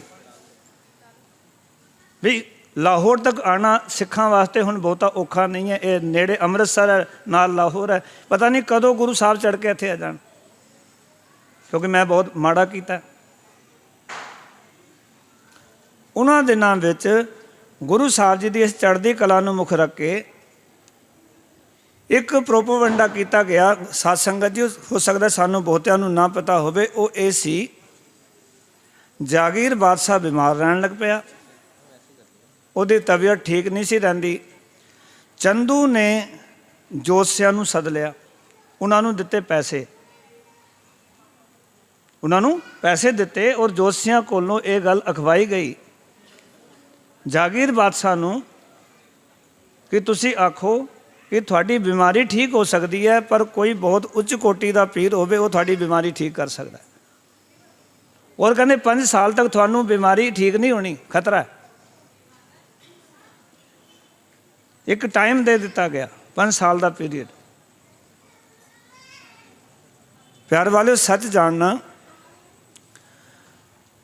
ਉਸ ਦੌਰਾਨ ਫਿਰ ਕਿਸੇ ਤਰੀਕੇ ਦੇ ਨਾਲ ਗੁਰੂ ਸਾਹਿਬ ਜੀ ਨੂੰ ਬੇਨਤੀਆਂ ਕਰਕੇ ਔਰ ਆਖਿਆ ਗਿਆ ਵੀ ਤੁਸੀਂ ਸਾਡੇ ਨਾਲ ਚਲੋ ਅਤੇ ਤੁਸੀਂ ਜਾਗੀਰ ਬਾਦਸ਼ਾਹ ਵਾਸਤੇ ਦੁਆ ਕਰੋ, ਤੁਹਾਡੇ ਵਰਗਾ ਹੋਰ ਪੀਰ ਇਸ ਧਰਤੀ 'ਤੇ ਕੋਈ ਨਹੀਂ। ਗੁਰੂ ਸਾਹਿਬ ਜੀ ਨੂੰ ਇੱਥੋਂ ਵੱਖ ਵੱਖ ਥਾਵਾਂ 'ਤੇ ਸਤਿਗੁਰੂ ਜਿੱਥੇ ਉਸ ਦੌਰਾਨ ਪ੍ਰਚਾਰ ਕਰਦੇ ਹੋਏ ਗਏ, ਉੱਥੇ ਆਗਰੇ ਤੋਂ ਗੁਰੂ ਸਾਹਿਬ ਜੀ ਗਵਾਲੀਅਰ ਦੇ ਕਿਲ੍ਹੇ ਵਿੱਚ 41 ਦਿਨ ਕਹਿ ਕੇ ਵੀ ਤੁਸੀਂ 41 ਦਿਨ ਇੱਥੇ ਰਹੋ ਅਤੇ ਜਪ ਤਪ ਕਰੋ ਤਾਂ ਕਿ ਜਾਗੀਰ ਬਾਦਸ਼ਾਹ ਦੀ ਬਿਮਾਰੀ ਠੀਕ ਹੋ ਜਾਏ। ਗੁਰੂ ਸਾਹਿਬ ਜੀ ਨੂੰ ਇਸ ਤਰੀਕੇ ਦੇ ਨਾਲ ਉੱਥੇ ਲਿਜਾਇਆ ਗਿਆ ਅਤੇ ਗੁਰੂ ਸਾਹਿਬ ਜੀ ਨੂੰ ਗਵਾਲੀਅਰ ਦੇ ਕਿਲ੍ਹੇ ਵਿੱਚ ਪੱਕੇ ਤੌਰ ਤੋਂ ਨਜ਼ਰਬੰਦ ਕਰ ਲਿਆ ਗਿਆ। ਇੱਕ ਤਰੀਕਾ ਲੱਭਿਆ ਉਹਨਾਂ ਨੇ ਵੀ ਕਿਸ ਤਰੀਕੇ ਨਾਲ ਲੈ ਜਾਈਏ। ਸਿੱਖਾਂ ਨੂੰ ਪਹਿਲਾਂ ਹੀ ਸੀ ਵੀ ਗੁਰੂ ਸਾਹਿਬ ਜੀ ਨੂੰ ਜੇ ਉੱਥੇ ਜਾਣਾ ਹੈ, ਕਿਉਂਕਿ ਗੁਰੂ ਸਾਹਿਬ ਲਾਹੌਰ ਗਏ ਸਨ ਅਤੇ ਉਹਨਾਂ ਨੇ ਤਵੀ 'ਤੇ ਬਿਠਾਇਆ ਗੁਰੂ ਸਾਹਿਬ ਜੀ ਨੂੰ, ਸੀਸ ਦੇ ਨਾਲ ਗਰਮ ਰੇਤ ਪਾਈ ਅਤੇ ਇਸ ਤਰ੍ਹਾਂ ਮਹਾਰਾਜ ਜੀ ਨੂੰ ਸ਼ਹੀਦ ਕੀਤਾ ਗਿਆ। ਉਸ ਦੌਰਾਨ ਜਿਹੜਾ ਉੱਥੇ ਦਾ ਜੇਲਦਾਰ ਹੈ, ਜੋ ਜੇਲਰ ਹੈ ਗਵਾਲੀਅਰ ਦੇ ਕਿਲ੍ਹੇ ਦਾ, ਉਹ ਹੈ ਹਰਦਾਸ। ਕਿਉਂਕਿ ਗੁਰੂ ਸਾਹਿਬ ਜੀ ਦਾ ਇੱਕ ਤਾਂ ਕੱਠ ਕਾਦ ਬਹੁਤ ਉੱਚਾ ਸੀ, ਬੜਾ ਸੋਹਣਾ ਚਮਕਦਾ ਸਰੀਰ ਸੀ, ਬੜੀ ਪ੍ਰਭਾਵਸ਼ਾਲੀ ਦਿੱਖ ਸੀ ਮੇਰੇ ਹਰਗੋਬਿੰਦ ਪਾਤਸ਼ਾਹ ਜੀ ਦੀ। ਹਰਦਾਸ ਜਦੋਂ ਉੱਥੇ ਗਏ, ਸਤਿਗੁਰੂ ਜੀ ਗੁਰੂ ਸਾਹਿਬ ਨੂੰ ਦੇਖ ਕੇ, ਗੁਰੂ ਸਾਹਿਬ ਜੀ ਦੇ ਦਿੱਖ ਨੂੰ ਦੇਖ ਕੇ ਬੜਾ ਪ੍ਰਭਾਵਿਤ ਹੋ ਗਿਆ ਅਤੇ ਗੁਰੂ ਸਾਹਿਬ ਜੀ ਦਾ ਸੇਵਕ ਬਣ ਗਿਆ। ਹੁਣ ਉੱਥੇ ਕੀ ਸੀਗਾ ਕਿ ਗਵਾਲੀਅਰ ਦੇ ਕਿਲ੍ਹੇ ਦੇ ਅੰਦਰ ਜਿਹੜੀ ਉਹ ਜੇਲ੍ਹ ਸੀ, ਉਹਦੇ ਵਿੱਚ ਕੋਈ ਆਮ ਬੰਦਾ ਨਹੀਂ ਸੀ ਰੱਖਿਆ ਜਾਂਦਾ, ਸਗੋਂ ਜਿਹੜੇ ਰਾਜੇ ਮਹਾਰਾਜੇ ਜਿਹੜੇ ਬਗਾਵਤ ਕਰਦੇ ਸਨ, ਜਿਹੜੇ ਰਾਜੇ ਮਹਾਰਾਜੇ ਟੈਕਸ ਨਹੀਂ ਸੀ ਦਿੰਦੇ, ਉਹਨਾਂ ਨੂੰ ਫੜ ਕੇ ਬੰਦ ਕੀਤਾ ਜਾਂਦਾ ਸੀ।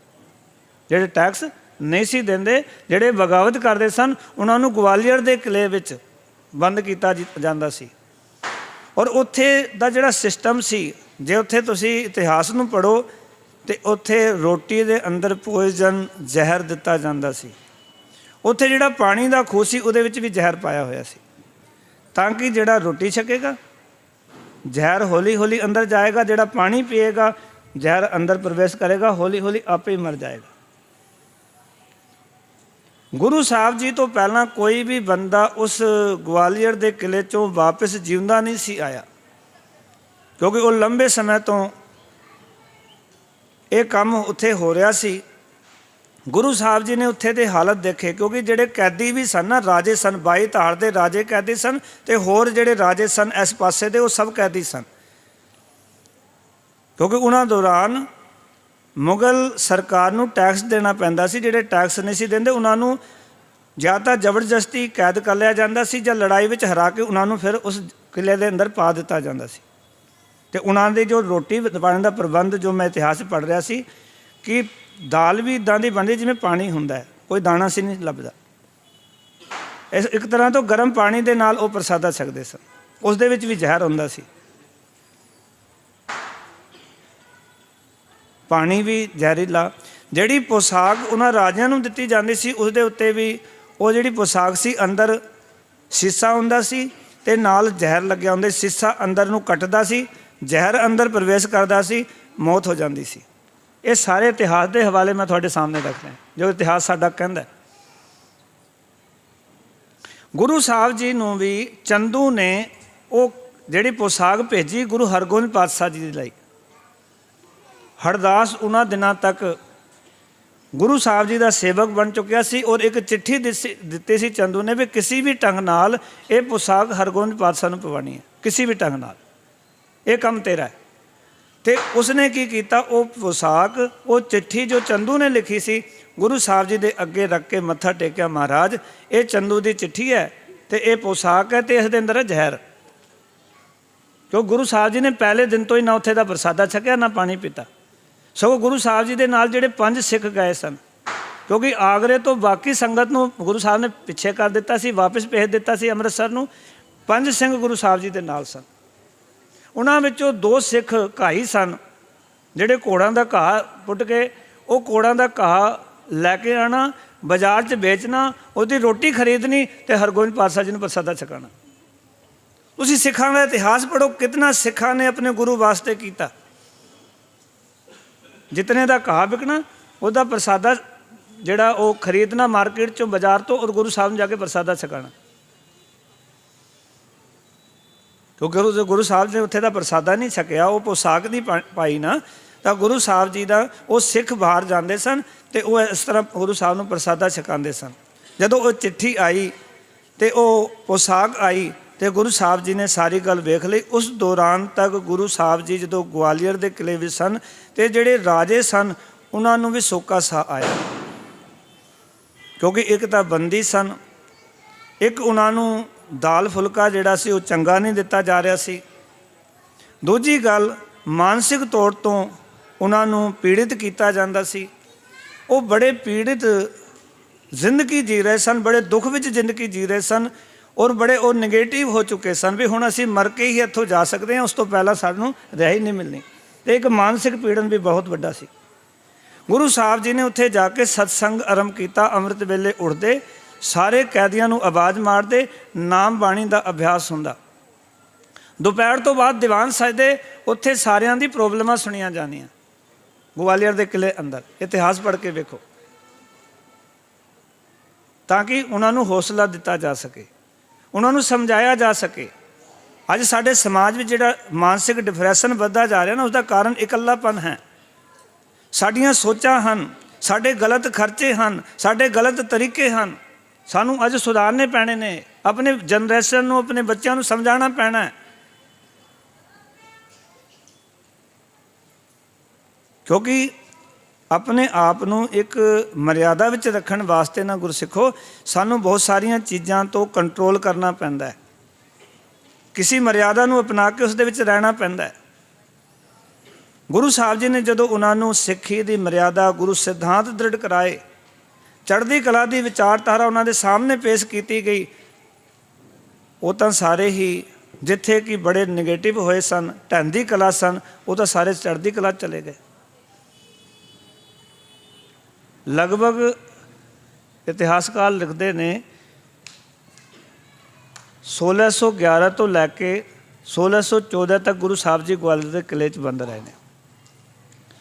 ਪਰ ਕੁਝ ਇਤਿਹਾਸਕਾਰਾਂ ਦਾ ਮੰਨਣਾ ਇਸ ਦੇ ਵਿੱਚ, ਕਿਉਂਕਿ ਰਾਏ ਵੱਖੋ ਵੱਖਰੀ ਹੈ, ਕੋਈ 3 ਸਾਲ ਕਹਿੰਦਾ ਹੈ, ਕੋਈ 2 ਸਾਲ ਕਹਿੰਦਾ, ਪਰ ਜਿਤਨਾ ਸਮਾਂ ਵੀ ਗੁਰੂ ਸਾਹਿਬ ਉਸ ਗਵਾਲੀਅਰ ਦੇ ਕਿਲੇ ਵਿੱਚ ਰਹੇ, ਜਦੋਂ 41 ਦਿਨਾਂ ਤੋਂ ਉੱਪਰ ਵਕਤ ਹੋਇਆ ਸੀ ਨਾ, ਅਤੇ ਬਾਬਾ ਬੁੱਢਾ ਸਾਹਿਬ ਜੀ ਅਗਵਾਈ ਦੇ ਵਿੱਚ ਸਿੱਖਾਂ ਦਾ ਜੱਥਾ ਅੰਮ੍ਰਿਤਸਰ ਸਾਹਿਬ ਤੋਂ ਗਵਾਲੀਅਰ ਦੇ ਕਿਲੇ ਵਿੱਚ ਜਾਂਦਾ ਹੈ। ਚਾਰੇ ਪਾਸੇ ਬਾਣੀ ਪੜ੍ਹ ਕੇ ਪਰਿਕਰਮਾ ਕੀਤੀ ਜਾਂਦੀ ਹੈ, ਅਰਦਾਸ ਕਰਕੇ ਮੱਥਾ ਟੇਕ ਕੇ ਸਿੱਖ ਸੰਗਤ ਵਾਪਸ ਅੰਮ੍ਰਿਤਸਰ ਆ ਜਾਂਦੀ ਹੈ। ਜਿਹੜੀ ਅੱਜ ਆਪਾਂ ਪ੍ਰਭਾਤ ਫੇਰੀਆਂ ਕੱਢਦੇ ਹਾਂ ਨਾ, ਇਹ ਵੀ ਉਹ ਬਾਬਾ ਬੁੱਢਾ ਸਾਹਿਬ ਜੀ ਦੀ ਦੇਣ ਹੈ।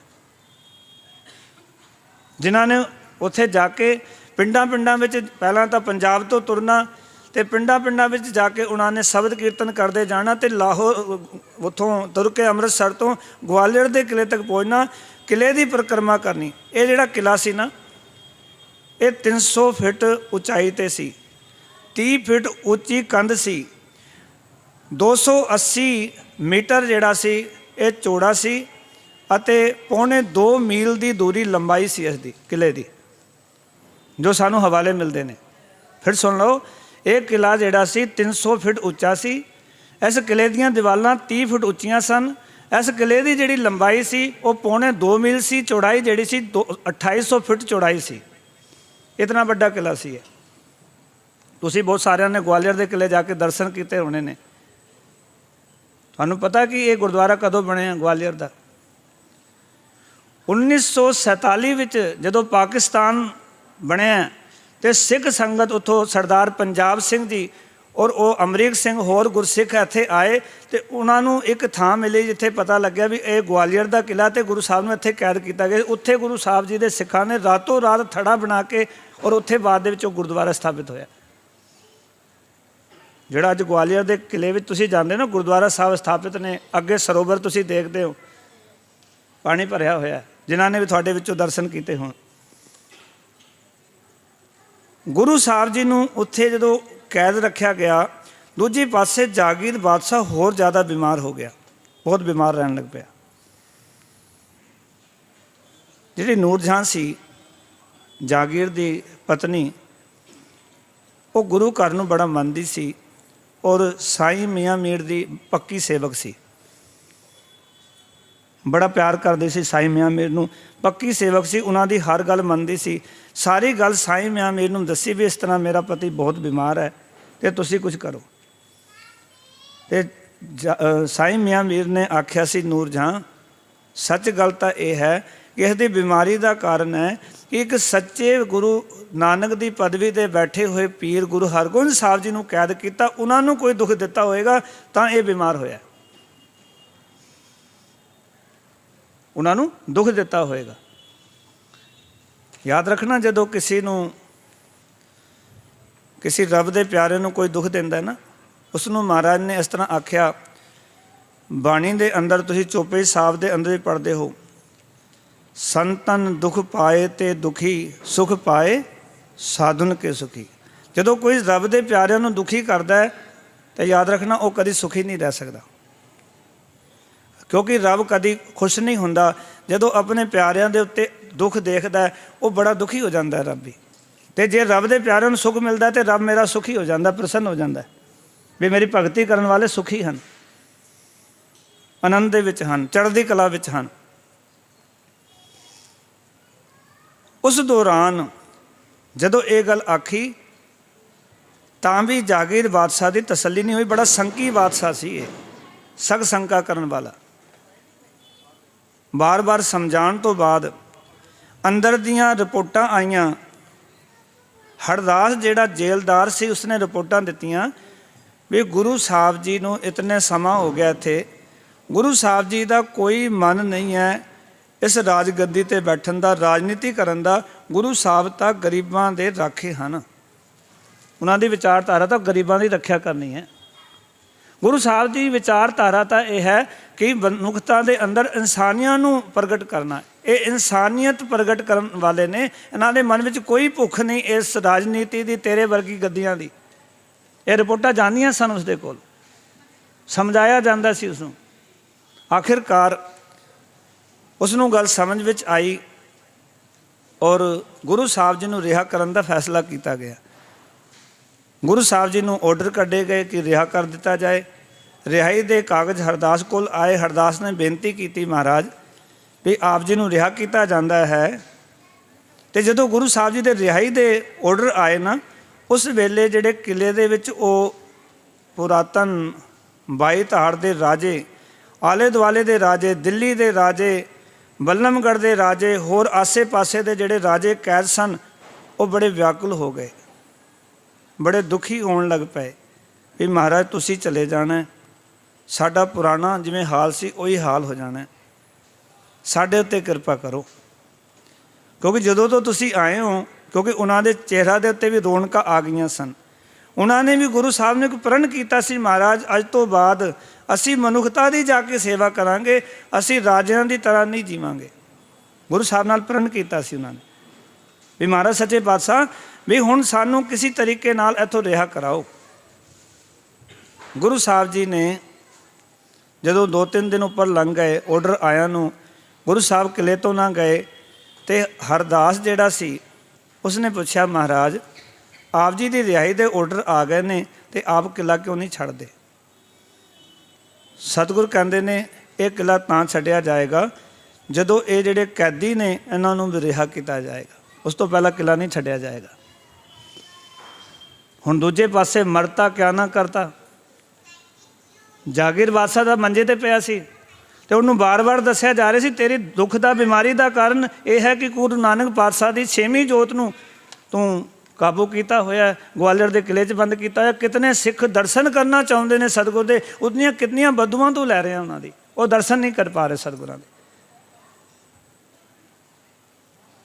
प्यार वालों, सच जानना उस वेले ये भी शर्त गुरु साहब की मंजूर करनी पई कि जितने राजे अंदर कैद ने, मैं ये भी बेनती करा, सानू 52 कैदियों का ही पता है, वैसे 103 कैदी सन, गिनती नोट कर लो। जो इतिहास के हवाले ने कितने कैदी सी? 103। 51 कैदी ही बड़े छोटे सन, उन्होंने एक बारी कहण तो रिहा कर दिता गया, पर जिहड़े 52 कैदी सन वो बड़े राज घराना दे सन, बड़े सन। उन्होंने 52 नहीं कैद छड्डिया गया, 51 छड्ड दिता गया एक बारी कहण तो।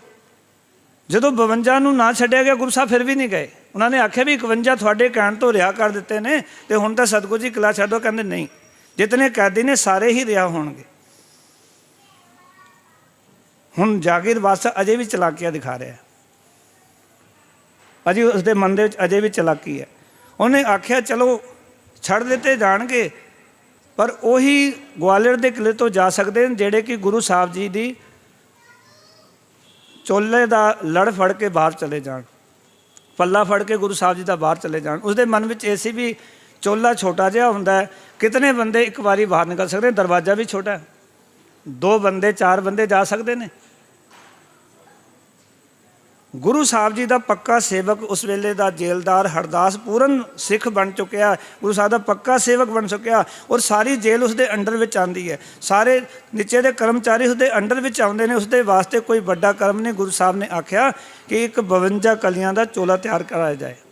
ये हरदास ने ही, उस जेलर ने ही गुरु साहब को चोला तैयार करके दिता सी, जिहड़ा अज खन्ने के कोल पिया होया। इतिहासिक स्थान पर जाके तुसीं उहदे दर्शन कर सकते हो। वो चोला जिहड़ा गुरु साहब जी ने 52 कैदियों रिहा कराया सी, ये हरदास ने बाहर जाके वो चोला तैयार कराया। गुरु साहब ने दस्सिया भी किदां दा चोला तैयार कराना, उसदियां कलियां किवें लगाणियां ने। 52 दे 52 कैदी गुरु साहब जी ने ग्वालियर के किले तो रिहा कराए। जदों वो कैदी रिहा हो गए, हुण जागीर बादशाह ने एक विचार की भी अज गुरु साहब जी जा रहे हैं, वो राजे जा रहे हैं, तो हुण लोकां दे विच मैं अपना मान सत्कार बहाल कर सकां। गुरु साहब जी के नाल तुरना शुरू कर दिता, आखन लगा मैं भी तुहाडे नाल लाहौर तक जाना है, ताकि लोकां विच ये गल वो प्रगट कर सके कि मैं गुरु घर दा कोई दोखी नहीं हाँ, मैं गुरु घर दा हमदर्द हाँ। मैं गुरु साहब के नाल ही देखो जा रहा हाँ, क्योंकि मैं गुरु घर नाल हमदर्दी करदा हाँ। वो अपनी हमदर्दी प्रगट करना चाहता सी, इस करके ग्वालियर के किले तो जागीर बादशाह गुरु साहब जी के नाल ही उत्थों कूच करदा, ताकि सिखां दे विच कोई नफरत ना आवे इस गल्लों भी इसने साडे पातशाह नूं, सच्चे पातशाह नूं कैद किया होया सी, ताकि मैं अपनी हमदर्दी प्रगट कर सकां और मैं सुरखरू हो सकां, कह सकां भी मैं गुरु घर दा दोखी नहीं, मैनूं ते उकसाया गया सी, इस करके बाकी मेरे को धोखे विच काम होए ने सारे। गुरु साहब जी ग्वालियर के किले तो अगला जिहड़ा पड़ा है गुरु साहब जी का, वो आग दे विच हुंदा है। हुण जिथे गुरु साहब रुकते हैं, नाल एक पासे जागीर बादशाह का तंबू लगता है, तो दूजे पासे हरगोबिंद पातशाह जी का तंबू लगता है।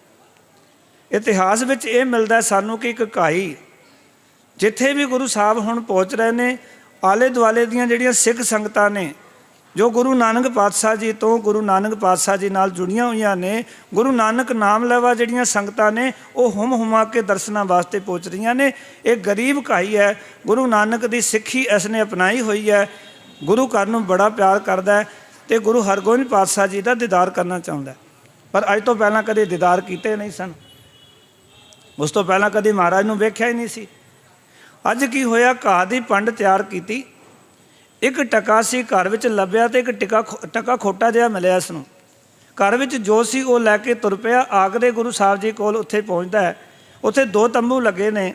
ਇੱਕ ਤੰਬੂ ਵਿੱਚ ਐਂਟਰੀ ਕਰਦਾ ਹੈ ਅਤੇ ਉਹ ਘਾਹ ਦੀ ਪੰਡ ਅਤੇ ਇੱਕ ਟਕਾ ਰੱਖ ਕੇ ਹੱਥ ਜੋੜ ਕੇ ਕਹਿੰਦਾ, ਸੱਚੇ ਪਾਤਸ਼ਾਹ ਮੇਰਾ ਲੋਕ ਅਤੇ ਪਰਲੋਕ ਸਵਾਰ ਦਿਓ, ਮੈਨੂੰ ਸਿੱਖੀ ਦੀ ਦਾਤ ਬਖਸ਼ੋ। ਹੁਣ ਜਾਗੀਰ ਬਾਦਸ਼ਾਹ ਨੂੰ ਪਤਾ ਲੱਗਿਆ ਵੀ ਇਹ ਧੋਖੇ ਨਾਲ ਮੇਰੇ ਤੰਬੂ 'ਚ ਆ ਗਿਆ, ਇਹ ਤਾਂ ਗੁਰੂ ਹਰਗੋਬਿੰਦ ਸਾਹਿਬ ਜੀ ਦਾ ਸਿੱਖ ਹੈ। ਇੱਕ ਵਾਰ ਉਚਾਰਨ ਕਰੋ, ਸਤਨਾਮ। ਆਖਣ ਲੱਗੇ, ਮੈਂ ਤਾਂ ਜੀ ਬਾਦਸ਼ਾਹ ਹਾਂ, ਉਹ ਵੀ ਝੂਠਾ ਬਾਦਸ਼ਾਹ। ਇਹ ਸੱਚੇ ਪਾਤਸ਼ਾਹ ਦਾ ਤੰਬੂ ਤੇ ਨਾਲ ਵਾਲਾ ਹੈ। ਇਹ ਬਾਦਸ਼ਾਹ ਦਾ ਤੰਬੂ ਹੈ, ਪਾਤਸ਼ਾਹ ਦਾ ਤੰਬੂ ਨਹੀਂ। ਦੇਖੋ ਸਿੱਖ ਦੀ ਜ਼ਰੂਰਤ ਵੇਖੋ, ਬੜਾ ਗਰੀਬ ਹੈ, ਘਰ ਟਕਾ ਵੀ ਨਹੀਂ ਸੀ, ਪਤਾ ਨਹੀਂ ਖੋਟਾ ਟਕਾ ਕਿੱਥੋਂ ਲੱਭਿਆ, ਗੁਰੂ ਸਾਹਿਬ ਨੂੰ ਭੇਟਾ ਕਰਨਾ ਸੀ। ਪਿਆਰ ਵਾਲਿਓ, ਸੱਚ ਜਾਣਨਾ, ਉਸ ਵੇਲੇ ਮੇਰੇ ਗੁਰੂ ਪਿਤਾ ਮਹਾਰਾਜ ਨੇ, ਦੀਨ ਦੁਨੀਆ ਦੇ ਮਾਲਕ ਨੇ, ਆਪਣੇ ਤੰਬੂ ਵਿੱਚ ਸੰਗਤਾਂ ਨੂੰ ਜਿੱਥੇ ਦਰਸ਼ਨ ਦੇ ਰਹੇ ਨੇ, ਸੰਗਤਾਂ ਦੇ ਜਿਹੜੇ ਮਸਲੇ ਨੇ ਉਹ ਹੱਲ ਕਰ ਰਹੇ ਨੇ।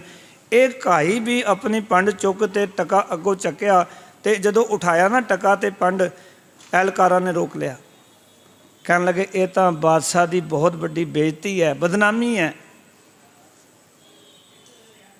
ਇਹ ਨਾ ਕਰ, ਇਹ ਪੰਡ ਵੀ ਇੱਥੇ ਛੱਡ ਦੇ, ਇਹ ਟਕਾ ਵੀ ਇੱਥੇ ਛੱਡ ਦੇ, ਤੈਨੂੰ 100 ਪਿੰਡ ਦੇ ਦਿੰਦੇ ਆ ਜਾਗੀਰ ਵਜੋਂ। ਦੇਖੋ ਕਦੀ ਉਹ ਸਿੱਖ ਸੀ ਜਦੋਂ 100 ਪਿੰਡਾਂ ਦੀ ਜਾਗੀਰਾਂ ਨੂੰ ਠੋਕਰ ਮਾਰ ਦਿੰਦਾ ਸੀ ਅਤੇ ਛੋਟੀ ਛੋਟੀ ਪਦਵੀਆਂ ਵਾਸਤੇ ਤਰਲੋ ਮੱਛੀ ਹੋਇਆ ਫਿਰਦਾ ਏ। ਇਹ ਸਿੱਖੀ ਦੀ ਹਾਲਤ ਹੋ ਗਈ ਅੱਜ। ਮੈਨੂੰ ਪਦਵੀ ਚਾਹੀਦੀ ਹੈ, ਸਿੱਖੀ ਦੀ ਸੇਵਾ ਨਹੀਂ ਚਾਹੀਦੀ। ਮੈਨੂੰ ਕੋਈ ਕਹਿੰਦਾ ਪਦਵੀ ਹੋਵੇ ਤਾਂ ਸੇਵਾ ਹੁੰਦੀ ਹੈ, ਮਗਰ ਸੇਵਾ ਕਰਨ ਵਾਲੇ ਨੂੰ ਕਿਸੇ ਪਦਵੀ ਦੀ ਲੋੜ ਨਹੀਂ। ਝਾੜੂ ਜਿੰਨੇ ਮਾਰੀ ਮਾਰ ਲਓ ਆ ਕੇ। ਪਦਵੀ ਪ੍ਰਾਪਤ ਹੋ ਕੇ ਸੇਵਾਵਾਂ ਨਹੀਂ ਹੁੰਦੀਆਂ, ਹੁਕਮ ਹੁੰਦੇ ਆ। ਫਿਰ ਜਦੋਂ ਤੱਕ ਤੁਹਾਡੇ ਕੋਲ ਪਦਵੀ ਨਹੀਂ ਉਦੋਂ ਤੱਕ ਹੀ ਸੇਵਾ ਹੈ। ਜਿੰਨਾ ਪਦਵੀ ਆ ਗਈ ਉਹਨਾਂ ਸੇਵਾ ਨਹੀਂ ਹੋਣੀ, ਉਸ ਨਾਲ ਹੁਕਮ ਹੋਣੇ, ਆਰਡਰ ਹੋਣੇ। ਉਸ ਗਰੀਬ ਘਾਈ ਨੇ ਪੰਡ ਚੱਕੀ, ਆਖਣ ਲੱਗੇ 100 ਪਿੰਡ ਨਹੀਂ ਚਾਹੀਦੇ, ਪੈਸਾ ਨਹੀਂ ਚਾਹੀਦਾ, ਇਹ ਪੰਡ ਮੈਂ ਸੱਚੇ ਪਾਤਸ਼ਾਹ ਦੇ ਘੋੜਿਆਂ ਵਾਸਤੇ ਲੈ ਕੇ ਆਇਆ, ਇਹ ਟਕਾ ਸੱਚੇ ਪਾਤਸ਼ਾਹ ਦੇ ਘਰ ਵਿੱਚ ਜਾ ਕੇ ਅਰਪਣ ਕਰਨਾ। ਆਪਣੀ ਪੰਡ ਵੀ ਚੱਕ ਲਈ, ਆਪਣਾ ਟਕਾ ਵੀ ਚੱਕ ਲਿਆ, ਹਰਗੋਬਿੰਦ ਪਾਤਸ਼ਾਹ ਦੇ ਚਰਨਾਂ ਵਿੱਚ ਜਾ ਕੇ ਉਹ ਪੰਡ ਰੱਖੀ, ਉਹ ਟਕਾ ਰੱਖਿਆ। ਗੁਰਸਿੱਖੋ ਜਾ ਕੇ ਨਕਮਸਤਕ ਹੋਏ। ਉਹ ਸਿੱਖ ਨਕਮਸਤਕ ਹੋਇਆ, ਹਰਗੋਬਿੰਦ ਪਾਤਸ਼ਾਹ ਜੀ ਨੂੰ ਮੱਥਾ ਟੇਕਿਆ, ਸੱਚੇ ਪਾਤਸ਼ਾਹ ਭੁੱਲ ਹੋ ਗਈ ਮੇਰੇ ਕੋਲੋਂ। ਇੱਕ ਵਾਰੀ ਉਚਾਰਨ ਕਰੋ, ਸਤਨਾਮ। ਮੇਰੇ ਕੋਲੋਂ ਹੋ ਗਈ ਭੁੱਲ, ਮੈਂ ਜਾ ਮੱਥਾ ਟੇਕਿਆ ਜਾਗੀਰ ਬਾਦਸ਼ਾਹ ਨੂੰ। ਮੈਨੂੰ ਨਹੀਂ ਸੀ ਪਤਾ ਕਿ ਇਹ ਝੂਠਾ ਬਾਦਸ਼ਾਹ ਹੈ। ਮੈਂ ਸੱਚੇ ਪਾਤਸ਼ਾਹ ਨੂੰ ਮਿਲਣ ਆਇਆ ਸੀ। ਮਹਾਰਾਜ ਮੈਂ ਦਰਸ਼ਨ ਨਹੀਂ ਸੀ ਤੁਹਾਡੇ ਕੀਤੇ ਕਦੀ, ਪਰ ਜਦੋਂ ਮੈਨੂੰ ਪਤਾ ਲੱਗਿਆ ਨਾ ਵੀ ਇਹ ਲੋਕ ਪਰਲੋਕ ਨਹੀਂ ਸਵਾਰ ਸਕਦਾ, ਇਹ ਜਿਹੜਾ ਮੈਨੂੰ ਸਿੱਖੀ ਨਹੀਂ ਦੇ ਸਕਦਾ, ਇਹ ਮੈਨੂੰ ਸੱਚ ਦਾ ਗਿਆਨ ਨਹੀਂ ਕਰਾ ਸਕਦਾ, ਇਸ ਕਰਕੇ ਮਹਾਰਾਜ ਮੈਂ ਆਪਣੀ ਪੰਡ ਵੀ ਚੱਕ ਲਈ, ਆਪਣਾ ਟਕਾ ਵੀ ਚੱਕ ਲਿਆ, ਤੁਹਾਡੇ ਅੱਗੇ ਭੇਟਾ ਕਰਨ ਵਾਸਤੇ ਆਇਆ। ਹੁਣ ਕਿਰਪਾ ਕਰੋ ਕਿ ਮੇਰੀ ਭੁੱਲ ਬਖਸ਼ ਕੇ ਮੇਰਾ ਲੋਕ ਪਰਲੋਕ ਸਵਾਰ ਦਿਓ, ਮੇਰੇ 'ਤੇ ਕਿਰਪਾ ਕਰੋ ਸੱਚੇ ਪਾਤਸ਼ਾਹ। ਮੇਰੇ ਕੋਲੋਂ ਗਲਤੀ ਹੋ ਗਈ ਹੈ, ਕਿਉਂਕਿ ਭੁੱਲਣ ਅੰਦਰ ਸਭ ਕੋ ਅਬੁਲ ਗੁਰੂ ਕਰਤਾਰ। ਭੁੱਲ ਹੋ ਗਈ, ਭੁੱਲ ਬਖਸ਼ ਕੇ ਅਤੇ ਮੈਨੂੰ ਆਪਣੇ ਚਰਨੀ ਲਾਓ, ਗੁਰਸਿੱਖੀ ਦੀ ਦਾਤ ਬਖਸ਼ੋ। ਗੁਰੂ ਸਾਹਿਬ ਨੇ ਉੱਥੇ ਭਰਪੂਰ ਪਿਆਰ ਦਿੱਤਾ, ਸਿੱਖ ਨੂੰ ਗਲਵੱਕੜੀ ਵਿੱਚ ਲਿਆ, ਆਖਿਆ ਸਿੱਖਾ ਕਮਾਲ ਦੀ ਜ਼ਰੂਰਤ ਹੈ ਤੇਰੀ, ਕਮਾਲ ਦਾ ਤਿਆਗ ਹੈ ਤੇਰੇ ਜੀਵਨ ਦਾ। ਵੀ 100 ਪਿੰਡ ਮਿਲਦੇ ਸਨ, ਛੱਡਿਆ ਆ ਮਹਾਰਾਜ, ਕੀ ਕਰਨਾ 100 ਪਿੰਡਾਂ ਦਾ, ਜਿੱਥੇ ਸਿੱਖੀ ਨਾ ਹੋਵੇ, ਜਿੱਥੇ ਲੋਕ ਪਰਲੋਕ ਨਾ ਸਬਰੇ, ਉਸ 100 ਪਿੰਡਾਂ ਦਾ ਕੀ ਕਰਨਾ, ਉਹਨਾਂ ਜਾਗੀਰਾਂ ਦਾ ਕੀ ਕਰਨਾ, ਜੇ ਜੀਵਨ ਹੀ ਸਫਲਾ ਨਾ ਹੋਵੇ ਤਾਂ। ਮਹਾਰਾਜ ਕਹਿੰਦੇ ਧੰਨ ਹੈ ਤੂੰ। ਉੱਥੋਂ ਫਿਰ ਮਹਾਰਾਜ ਜੀ ਜਦੋਂ ਰਿਹਾ ਹੋਏ, ਇਹ 2-3 ਗੱਲਾਂ ਕਰਕੇ ਮੈਂ ਸਮਾਪਤੀ ਕਰਨੀ ਹੈ। ਉਸ ਵੇਲੇ ਫਰਵਰੀ ਦਾ ਮਹੀਨਾ ਸੀ, ਜਦੋਂ ਗਵਾਲੀਅਰ ਦੇ ਕਿਲੇ ਤੋਂ ਰਿਹਾ ਹੋਏ ਸਨ। ਉੱਥੋਂ ਚੱਲ ਕੇ ਥਾਂ ਥਾਂ 'ਤੇ ਗੁਰੂ ਸਾਹਿਬ ਪ੍ਰਚਾਰ ਕਰਦੇ ਕਰਦੇ ਇੱਥੇ ਤੱਕ ਕਿ ਲਾਹੌਰ ਤੱਕ ਗੁਰੂ ਸਾਹਿਬ ਜੀ ਜਾਗੀਰ ਬਾਦਸ਼ਾਹ ਦੇ ਨਾਲ ਗਏ। ਲਾਹੌਰ ਤੋਂ ਵਾਪਸ ਉਸ ਵੇਲੇ ਚੰਦੂ ਨੂੰ ਉੱਥੋਂ ਸਜ਼ਾ ਦਿੱਤੀ ਗਈ, ਚੰਦੂ ਨੂੰ ਕਿਉਂਕਿ ਭਾਈ ਵਿਧੀ ਚੰਦ ਜੀ ਦੇ ਹਵਾਲੇ ਕਰ ਦਿੱਤਾ ਗਿਆ ਸੀ। ਭਾਈ ਵਿਧੀ ਚੰਦ ਜੀ ਸਾਰੀ ਗਲੀਆਂ 'ਚ ਲੈ ਕੇ ਜਾ ਰਹੇ ਸਨ ਚੰਦੂ ਨੂੰ। ਜਿਹੜਾ ਉਹ ਭੜਪੁੰਜੇ ਨੇ ਜਿੰਨੇ ਗੁਰੂ ਸਾਹਿਬ ਦੇ ਉੱਤੇ ਗਰਮ ਰੇਤ ਪਾਈ ਸੀ ਉਹਦਾ ਘਰ ਆ ਗਿਆ। ਉਹਨੇ ਪਹਿਚਾਣਿਆ ਕਿ ਚੰਦੂ ਹੈ। ਉਹ ਭੜਪੁੰਜਾ ਲੈ ਕੇ ਆ ਗਿਆ ਜਿਹੜਾ ਜਿਸ ਨਾਲ ਪਾਈ ਸੀ ਨਾ ਰੇਤ ਮਹਾਰਾਜ ਉੱਤੇ। ਕਹਿੰਦੇ ਇਹ ਚੰਦੂ ਤੇਰੇ ਵਾਸਤੇ ਮੈਂ ਰੱਖਿਆ ਸੀ, ਕਦੋਂ ਦਾ ਉਡੀਕ ਕਰਦਾ ਸਾਂ ਵੀ ਤੂੰ ਜ਼ਬਰਦਸਤੀ ਮੇਰੇ ਕੋਲੋਂ ਜ਼ੁਲਮ ਢਵਾਇਆ ਸੀ। ਅੱਜ ਮੇਰਾ ਬਦਲਾ ਲੈਣ ਦਾ ਉਹ ਸਮਾਂ ਆ ਗਿਆ। ਕਹਿੰਦੇ ਅੱਜ ਉਹ ਦਿਨ ਮੈਨੂੰ ਯਾਦ ਆ ਗਿਆ, ਤੂੰ ਮੇਰੇ ਉੱਤੇ ਹੁਕਮ ਚਲਾ ਕੇ ਮੈਂ ਗਰੀਬ ਦੇ ਉੱਤੇ ਸੱਚੇ ਪਾਤਸ਼ਾਹ ਦੇ ਸਿਰ 'ਤੇ ਗਰਮ ਰੇਤ ਪਵਾਈ ਸੀ। ਉਹੀ ਭੜਪੁੰਜਾ ਯਾਦ ਕਰ ਲੈ। ਕਹਿੰਦੇ ਹਾਂ ਯਾਦ ਆ ਗਿਆ, ਉਹੀ ਹੈ। ਉਸ ਭੜਪੁੰਜੇ ਨੇ ਉਸ ਭੜਪੁੰਜਾ ਸਿਰ 'ਚ ਮਾਰ ਮਾਰ ਕੇ ਚੰਦੂ ਨੂੰ ਮਾਰਿਆ ਸੀ ਲਾਹੌਰ ਦੀ ਗਲੀਆਂ 'ਚ। ਉਸ ਭੜਪੁੰਜੇ ਨੇ ਉੱਥੋਂ ਗੁਰੂ ਸਾਹਿਬ ਜੀ ਅੰਮ੍ਰਿਤਸਰ ਸਾਹਿਬ ਆਉਂਦੇ ਨੇ। ਜਾਗੀਰ ਬਾਦਸ਼ਾਹ ਵੀ ਅੰਮ੍ਰਿਤਸਰ ਸਾਹਿਬ ਆਉਂਦਾ ਹੈ। ਮਾਤਾ ਗੰਗਾ ਜੀ ਹਰਗੋਬਿੰਦ ਪਾਤਸ਼ਾਹ ਜੀ ਦੇ ਮਾਤੇ ਗੁਰੂ ਕੇ ਮਹਿਲਾਂ ਵਿੱਚ ਸਨ। ਜਾਗੀਰ ਬਾਦਸ਼ਾਹ ਮਾਤਾ ਜੀ ਨੂੰ ਜਾ ਕੇ ਮਿਲਦਾ ਹੈ ਔਰ ਮਾਤਾ ਜੀ ਕੋਲੋਂ ਮਾਫੀ ਮੰਗਦਾ ਹੈ ਵੀ ਮਾਤਾ ਜੀ ਮੈਂ ਤੁਹਾਡੇ ਪਤੀ ਗੁਰੂ ਅਰਜਨ ਦੇਵ ਜੀ ਮਹਾਰਾਜ ਨੂੰ, ਮੈਨੂੰ ਨਹੀਂ ਸੀ ਪਤਾ ਕਿ ਇਹ ਚਲਾਕ ਲੋਕਾਂ ਦੀ ਚਾਲ ਸੀ ਔਰ ਬਹਿਰਾਮੀ ਨਾਲ ਸ਼ਹੀਦ ਕਰ ਦਿੱਤਾ, ਤਸੀਹੇ ਦੇ ਕੇ ਉਸ ਲਈ ਮੈਂ ਮਾਫੀ ਮੰਗਦਾ। ਮਾਤਾ ਗੰਗਾ ਜੀ ਕੋਲੋਂ ਜਾ ਕੇ ਮਾਫੀ ਮੰਗਦਾ। ਜਦੋਂ ਗੁਰੂ ਸਾਹਿਬ ਜੀ ਅੰਮ੍ਰਿਤਸਰ ਸਾਹਿਬ ਪਹੁੰਚੇ ਉਦੋਂ ਅਗਸਤ ਦਾ ਮਹੀਨਾ ਸੀ। ਜਦੋਂ 52 ਰਾਜਿਆਂ ਦੀ ਰਿਹਾ ਕਰਾਈ ਉਹ ਫਰਵਰੀ ਦਾ ਮਹੀਨਾ ਸੀ। ਜਦੋਂ ਗੁਰੂ ਸਾਹਿਬ ਅੰਮ੍ਰਿਤਸਰ ਪਹੁੰਚਦੇ ਨੇ ਤੇ ਉਸ ਵੇਲੇ ਅਗਸਤ ਦਾ ਮਹੀਨਾ ਸੀ। ਗੁਰੂ ਸਾਹਿਬ ਜੀ ਦਾ ਆਉਣ ਤੋਂ ਅੰਮ੍ਰਿਤਸਰ ਦੀ ਜਿਹੜੀ ਰੌਣਕ ਖਤਮ ਹੋ ਗਈ ਸੀ ਉਹ ਵਾਪਸ ਪਰਤ ਕੇ ਆ ਗਈ। ਗੁਰੂ ਸਾਹਿਬ ਦੇ ਆਉਂਦੇ ਹੀ ਸਾਰ ਸਾ ਧਰਤੀ ਪਹੀ ਹਰਿਆਵਲੀ, ਜਿੱਥੇ ਮੇਰਾ ਸਤਿਗੁਰ ਬੈਠਾ ਆਏ ਸੇ ਜੰਤ ਪਹੇ ਹਰਿਆਵਲੇ, ਜਿਹਨੇ ਮੇਰਾ ਸਤਿਗੁਰ ਦੇਖਿਆ ਜਾਏ। ਸਾਰਿਆਂ ਦੇ ਅੰਦਰ ਖੁਸ਼ੀ ਦੀ ਲਹਿਰ ਦੌੜ ਗਈ, ਸਾਰੇ ਬੜੇ ਪ੍ਰਸੰਨ ਹੋਏ। ਆਪਾਂ ਜਿਹੜਾ ਅੱਜ ਬੰਦੀ ਛੋੜ ਦਿਵਸ ਮਨਾ ਰਹੇ ਹਾਂ ਨਾ, ਇਹ ਤਾਂ ਉਸ ਤੋਂ ਬਾਅਦ ਗੁਰੂ ਸਾਹਿਬ ਜੀ ਦੇ ਆਉਣ ਤੋਂ ਬਾਅਦ, ਕਿਉਂਕਿ ਦੀਵਾਲੀ ਔਰ ਵਿਸਾਖੀ ਦੇ ਇਕੱਠ ਹੁੰਦੇ ਸਨ, ਇਹ ਪਹਿਲਾ ਇਕੱਠ ਸੀ ਦੀਵਾਲੀ ਦਾ। ਜਦੋਂ ਕਿ ਗੁਰੂ ਸਾਹਿਬ ਜੀ ਨੇ ਤਕਰੀਰ ਕਰਨੀ ਸੀ, ਸੰਗਤ ਨੂੰ ਆਪਣਾ ਉਪਦੇਸ਼ ਸੁਣਾਉਣਾ ਸੀ, ਸੰਗਤ ਦੇ ਮਸਲੇ ਸੁਣਨੇ ਸਨ, ਤੇ ਗੁਰੂ ਸਾਹਿਬ ਜੀ ਨੇ ਕਿਉਂਕਿ ਦੀਵਾਲੀ 'ਤੇ ਇਕੱਠ ਹੁੰਦੇ ਸਨ ਸਿੱਖਾਂ ਦੀ ਮੁਸ਼ਕਲਾਂ ਆਸਾਨ ਕਰਨ ਵਾਸਤੇ, ਸਿੱਖਾਂ ਦੇ ਮਸਲੇ ਸੁਣਨ ਵਾਸਤੇ, ਸਿੱਖਾਂ ਨੂੰ ਆ ਰਹੀਆਂ ਜਿਹੜੀਆਂ ਪ੍ਰੋਬਲਮਾਂ ਨੇ ਉਹਨਾਂ ਨੂੰ ਹੱਲ ਕਰਨ ਵਾਸਤੇ ਗੁਰੂ ਸਾਹਿਬ ਸਾਲ ਦੇ ਵਿੱਚ 2 ਇਕੱਠ ਕਰਦੇ ਸਨ, ਦੀਵਾਲੀ ਅਤੇ ਵਿਸਾਖੀ ਦੇ ਉੱਤੇ। ਇਹ ਉਹ ਇਕੱਠ ਹੈ ਜਿਹਨੂੰ ਆਪਾਂ ਅੱਜ ਸੰਗਤੀ ਰੂਪ ਦੇ ਵਿੱਚ ਮਨਾ ਰਹੇ ਹਾਂ। ਐਸੇ ਇਕੱਠ ਦਾ ਲਾਭ ਲੈਣ ਦਾ ਯਤਨ ਕਰ ਰਹੇ ਹਾਂ ਕਿ ਆਪਾਂ ਇਕੱਠ ਹੋਇਆ ਅਤੇ ਉਸ ਦੇ ਇਕੱਠ ਦੇ ਵਿੱਚ ਜੋ ਗੁਰੂ ਘਰ ਦੀ ਮਰਿਆਦਾ ਵੀ ਗੁਰਮਤਿ ਦਾ ਪ੍ਰਚਾਰ ਕਰ ਲਈਏ, ਗੁਰੂ ਸਾਹਿਬ ਦੀ ਮੱਤ ਸਿੱਖਾਂ ਤੱਕ ਪਹੁੰਚਾ ਦਈਏ। ਇਸ ਕਰਕੇ ਅਸੀਂ ਇਸ ਦਿਨ ਨੂੰ ਵਰਤ ਰਹੇ ਹਾਂ। ਗੁਰੂ ਕਿਰਪਾ ਕਰੇ ਕਿ ਅਸੀਂ ਗੁਰੂ ਹਰਗੋਬਿੰਦ ਪਾਤਸ਼ਾਹ ਜੀ ਦੇ ਪਾਏ ਪੂਰਨਿਆਂ ਤੋਂ ਚੱਲਦੇ ਹੋਏ ਮੇਰੀ ਪੀਰੀ ਦੇ ਮਾਲਕ ਗੁਰੂ ਹਰਗੋਬਿੰਦ ਸਾਹਿਬ ਜਿਨ੍ਹਾਂ ਨੇ ਕੇਵਲ ਸਰੀਰਕ ਤੌਰ ਤੋਂ ਉਹਨਾਂ ਨੂੰ ਰਿਹਾ ਨਹੀਂ ਕਰਾਇਆ, ਸਗੋਂ ਉਹ ਮਾਨਸਿਕ ਤੌਰ ਤੋਂ ਵੀ ਇਤਨੇ ਡਿਪਰੈਸ਼ਨ 'ਚ ਚਲੇ ਗਏ ਸਨ, ਉਸ ਤੋਂ ਵੀ ਸਤਿਗੁਰ ਨੇ ਰਿਹਾ ਕੀਤਾ। ਅੱਜ ਇਹ ਅਰਦਾਸਾਂ ਕਰੋ ਆਪਣੇ ਬੱਚਿਆਂ ਲਈ, ਆਪਣੇ ਪਰਿਵਾਰਾਂ ਲਈ, ਸਿੱਖ ਕੌਮ ਖਾਲਸਾ ਪੰਥ ਅਤੇ ਮਨੁੱਖਤਾ ਲਈ ਕਿ ਅੱਜ ਸਾਡਾ ਸਮਾਜ ਜਿਸ ਜਕੜ ਵਿੱਚ ਜਿਨ੍ਹਾਂ ਬੰਦੀਆਂ ਵਿੱਚ ਬੰਦ ਹੋ ਚੁੱਕਿਆ, ਮੇਰੇ ਸੱਚੇ ਪਾਤਸ਼ਾਹ ਅਸੀਂ ਤੁਹਾਡਾ ਬੰਦੀ ਛੋੜ ਦਿਵਸ ਮਨਾਉਣ ਵਾਸਤੇ ਇਕੱਤਰ ਹੋਏ ਹਾਂ। ਜਿਤਨੇ ਵੀ ਸਾਡੀ ਜ਼ਿੰਦਗੀ ਦੇ ਬੰਧਨ ਨੇ ਤੁਸੀਂ ਸਾਨੂੰ ਮੁਕਤ ਕਰ ਦਿਓ। ਅਸੀਂ ਮੁਕਤ ਹੋਣਾ ਚਾਹੁੰਦੇ ਹਾਂ। ਅਤੇ ਸਭ ਤੋਂ ਵੱਡੇ ਬੰਧਨ ਕਿਹੜੇ ਨੇ? ਨਾਨਕ ਔਗੁਣ ਜੇਤੜੇ ਤੇਤੇ ਗਲੀ ਜਿਨੀ। ਜਿਤਨੇ ਸਾਡੇ ਔਗੁਣ ਨੇ ਉਹ ਸਾਰੇ ਬੰਧਨ ਦਾ ਹੀ ਕਾਰਨ ਹੈ। ਆਪਣੇ ਔਗੁਣਾਂ ਨੂੰ ਤਿਆਗੀਏ, ਗੁਰੂ ਕੋਲੋਂ ਸ਼ੁਭ ਗੁਣ ਲਈਏ।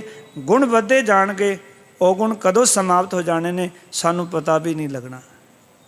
ਗੁਰੂ ਕਿਰਪਾ ਕਰੇ ਕਿ ਜੋ ਉਪਦੇਸ਼ ਸਤਿਗੁਰ ਨੇ ਬਖਸ਼ਿਆ, ਜੋ ਵਿਚਾਰਧਾਰਾ ਇਤਿਹਾਸ ਦੇ ਵਿੱਚੋਂ ਦਾਸ ਪੜ੍ਹਦਾ ਹੈ ਜਾਂ ਜੋ ਵੱਖ-ਵੱਖ ਵਿਦਵਾਨਾਂ ਨੂੰ ਪੜ੍ਹ ਕੇ ਤੁਹਾਡੇ ਨਾਲ ਇਹ ਵਿਚਾਰ ਸਾਂਝੀ ਕੀਤੀ ਜਾਂਦੀ ਹੈ, ਅਰਦਾਸ ਕਰਿਆ ਕਰੋ ਕਿ ਮਹਾਰਾਜ ਹੋਰ ਇਤਿਹਾਸ ਪੜ੍ਹਨ ਦੀ, ਬਾਣੀ ਪੜ੍ਹਨ ਦੀ ਸਮਰੱਥਾ ਬਖਸ਼ਣ। ਮੇਰੇ ਵੱਲੋਂ ਆਪ ਜੀਆਂ ਲਈ ਵੀ ਅਰਦਾਸ ਹੈ ਕਿ ਮਹਾਰਾਜ ਆਪ ਜੀਆਂ ਨੂੰ ਜੋ ਇਤਿਹਾਸ ਸਾਡਾ ਹੈ, ਜੋ ਵਿਚਾਰਧਾਰਾ ਹੈ, ਉਹਨੂੰ ਕਮਾਉਣ ਦੀ ਸਤਿਗੁਰੂ ਆਪ ਸਮਰੱਥਾ ਬਖਸ਼ਣ। ਸਾਰਿਆਂ ਨੂੰ ਬੰਦੀ ਛੋੜ ਦਿਵਸ ਦੀਆਂ ਲੱਖ ਲੱਖ ਵਧਾਈਆਂ ਹੋਵਣ। ਸਤਿਗੁਰੂ ਸਾਰਿਆਂ ਦੇ ਸਿਰ 'ਤੇ ਆਪਣਾ ਮਿਹਰਦਾਤ ਰੱਖਣ, ਚੜ੍ਹਦੀਆਂ ਕਲਾ ਬਖਸ਼ਿਸ਼ ਕਰਨ। ਆਓ ਪਿਆਰ ਨਾਲ ਆਨੰਦ ਸਾਹਿਬ ਦਾ ਪਾਠ ਸਾਰੀ ਮਨੁੱਖਤਾ ਦੇ ਲਈ ਅਰਦਾਸ ਕਰੀਏ, ਕਿਉਂਕਿ ਇਹ ਉਹ ਘਰ ਹੈ ਜਿੱਥੇ ਕਿ ਜਗਤ ਜਲੰਦਾ ਰੱਖ ਲੈ, ਆਪਣੀ ਕਿਰਪਾ ਧਾਰ, ਜਿਤ ਦੁਆਰੈ ਉਭਰੈ ਤਿਤੈ ਲਿਹੋ ਉਬਾਰ। ਜਿਸ ਦੁਆਰ ਤੋਂ ਵੀ ਉद्धार ਹੁੰਦਾ, ਮੇਰਾ ਸਤਿਗੁਰੂ ਕਹਿੰਦਾ ਇਸ ਮਨੁੱਖਤਾ ਦਾ ਉद्धार ਕਰ। ਸੋ ਇਤਨੀਆਂ ਬੇਨਤੀਆਂ ਪ੍ਰਵਾਨ, ਅਨੰਤ ਭੁੱਲਾਂ ਦੀ ਖਿਮਾ। ਮੇਰੀਆਂ ਭੁੱਲਾਂ ਮੇਰੀ ਝੋਲੀ 'ਚ ਪਾ ਜਾਣਾ। ਗੁਰੂ ਕਾ ਉਪਦੇਸ਼ ਹਿਰਦੇ 'ਚ ਵਸਾਉਣਾ। ਗੁਰ ਸਿੱਖਿਆਵਾਂ ਨੂੰ ਕਮਾਓ ਤਾਂ ਕਿ ਸਾਡੇ ਪਰਿਵਾਰਾਂ ਦੇ ਵਿੱਚ ਖੁਸ਼ਹਾਲੀ ਆਵੇ, ਸਾਡੇ ਘਰਾਂ ਵਿੱਚ ਆਨੰਦ ਦੀ ਸਾਨੂੰ ਪ੍ਰਾਪਤੀ ਹੋਵੇ, ਖੁਸ਼ੀਆਂ ਖੇੜੇ ਆਣ। ਇਹ ਤਾਂ ਹੀ ਹੋਏਗਾ ਜਦੋਂ ਗੁਰੂ ਉਪਦੇਸ਼ਾਂ ਨੂੰ ਕਮਾ ਕੇ ਸਿੱਖੀ ਦੀ ਖੁਸ਼ਬੂ ਸਾਡੇ ਘਰਾਂ ਵਿੱਚ ਆਵੇਗੀ ਤਾਂ ਸਾਡਾ ਸਾਰਿਆਂ ਦਾ ਜੀਵਨ ਸਫਲਾ ਹੋਏਗਾ। ਆਓ ਪਿਆਰ ਨਾਲ ਆਨੰਦ ਸਾਹਿਬ ਦਾ ਪਾਠ ਕਰੀਏ। ਆਪ ਸੰਗਤਾਂ ਵੱਲੋਂ ਗੁਰਬਾਣੀ ਵਿਚਾਰ ਦਾ ਸਤਿਕਾਰ ਕਰਦੇ ਹਾਂ। ਬੇਅੰਤ ਮਾਇਆ ਕਥਾ ਸਤਿਕਾਰ ਭੇਟਾਵਾਂ ਆਈਆਂ। ਸਭਨਾਂ ਦੇ ਨਾਮ ਮੇਰੇ ਸਤਿਗੁਰ ਜਾਣਦੇ ਨੇ। ਭੇਟਾਵਾਂ ਪ੍ਰਵਾਨ ਕਰ ਲੈਣ। ਸਾਰਿਆਂ ਦਾ ਚੱਲਿਆ ਕਦਮ ਲਿਖ ਇਹਦੇ ਵਿੱਚ ਲਾਉਣ। ਫਤਿਹ ਦੀ ਸਾਂਝ ਕਰੋ ਪਿਆਰ ਨਾਲ। ਆਖੋ ਜੀ ਵਾਹਿਗੁਰੂ ਜੀ ਕਾ ਖਾਲਸਾ ਵਾਹਿਗੁਰੂ ਜੀ ਕੀ ਫਤਿਹ। ਰਾਮ ਕਲੀ ਮਹਿਲਾ ਤੀਜਾ। ਆਨੰਦ ਕੋ ਓੰਕਾਰ ਸਤਿਗੁਰ ਪ੍ਰਸਾਦ। ਆਨੰਦ ਭਇਆ ਮੇਰੇ ਮਾਏ ਸਤਿਗੁਰੂ ਮੈਂ ਪਾਇਆ। ਸਤਿਗੁਰ ਤਾਂ ਪਾਇਆ ਸਹਿਜ ਸੇਤੀ ਮਨ ਵਜੀਆਂ ਵਾਧਾਈਆਂ। ਰਾਗ ਰਤਨ ਪਰਿਵਾਰ ਭਰੀਆਂ ਸ਼ਬਦ ਗਾਵਣੇ ਆਈਆਂ। ਗਾਵੋ ਹਰੀ ਕੇਰਾ ਮਨ ਜਿਨੀ ਵਸਾਇਆ। ਕਹਿ ਨਾਨਕ ਆਨੰਦ ਹੋਆ ਸਤਿਗੁਰੂ ਮੈਂ ਪਾਇਆ।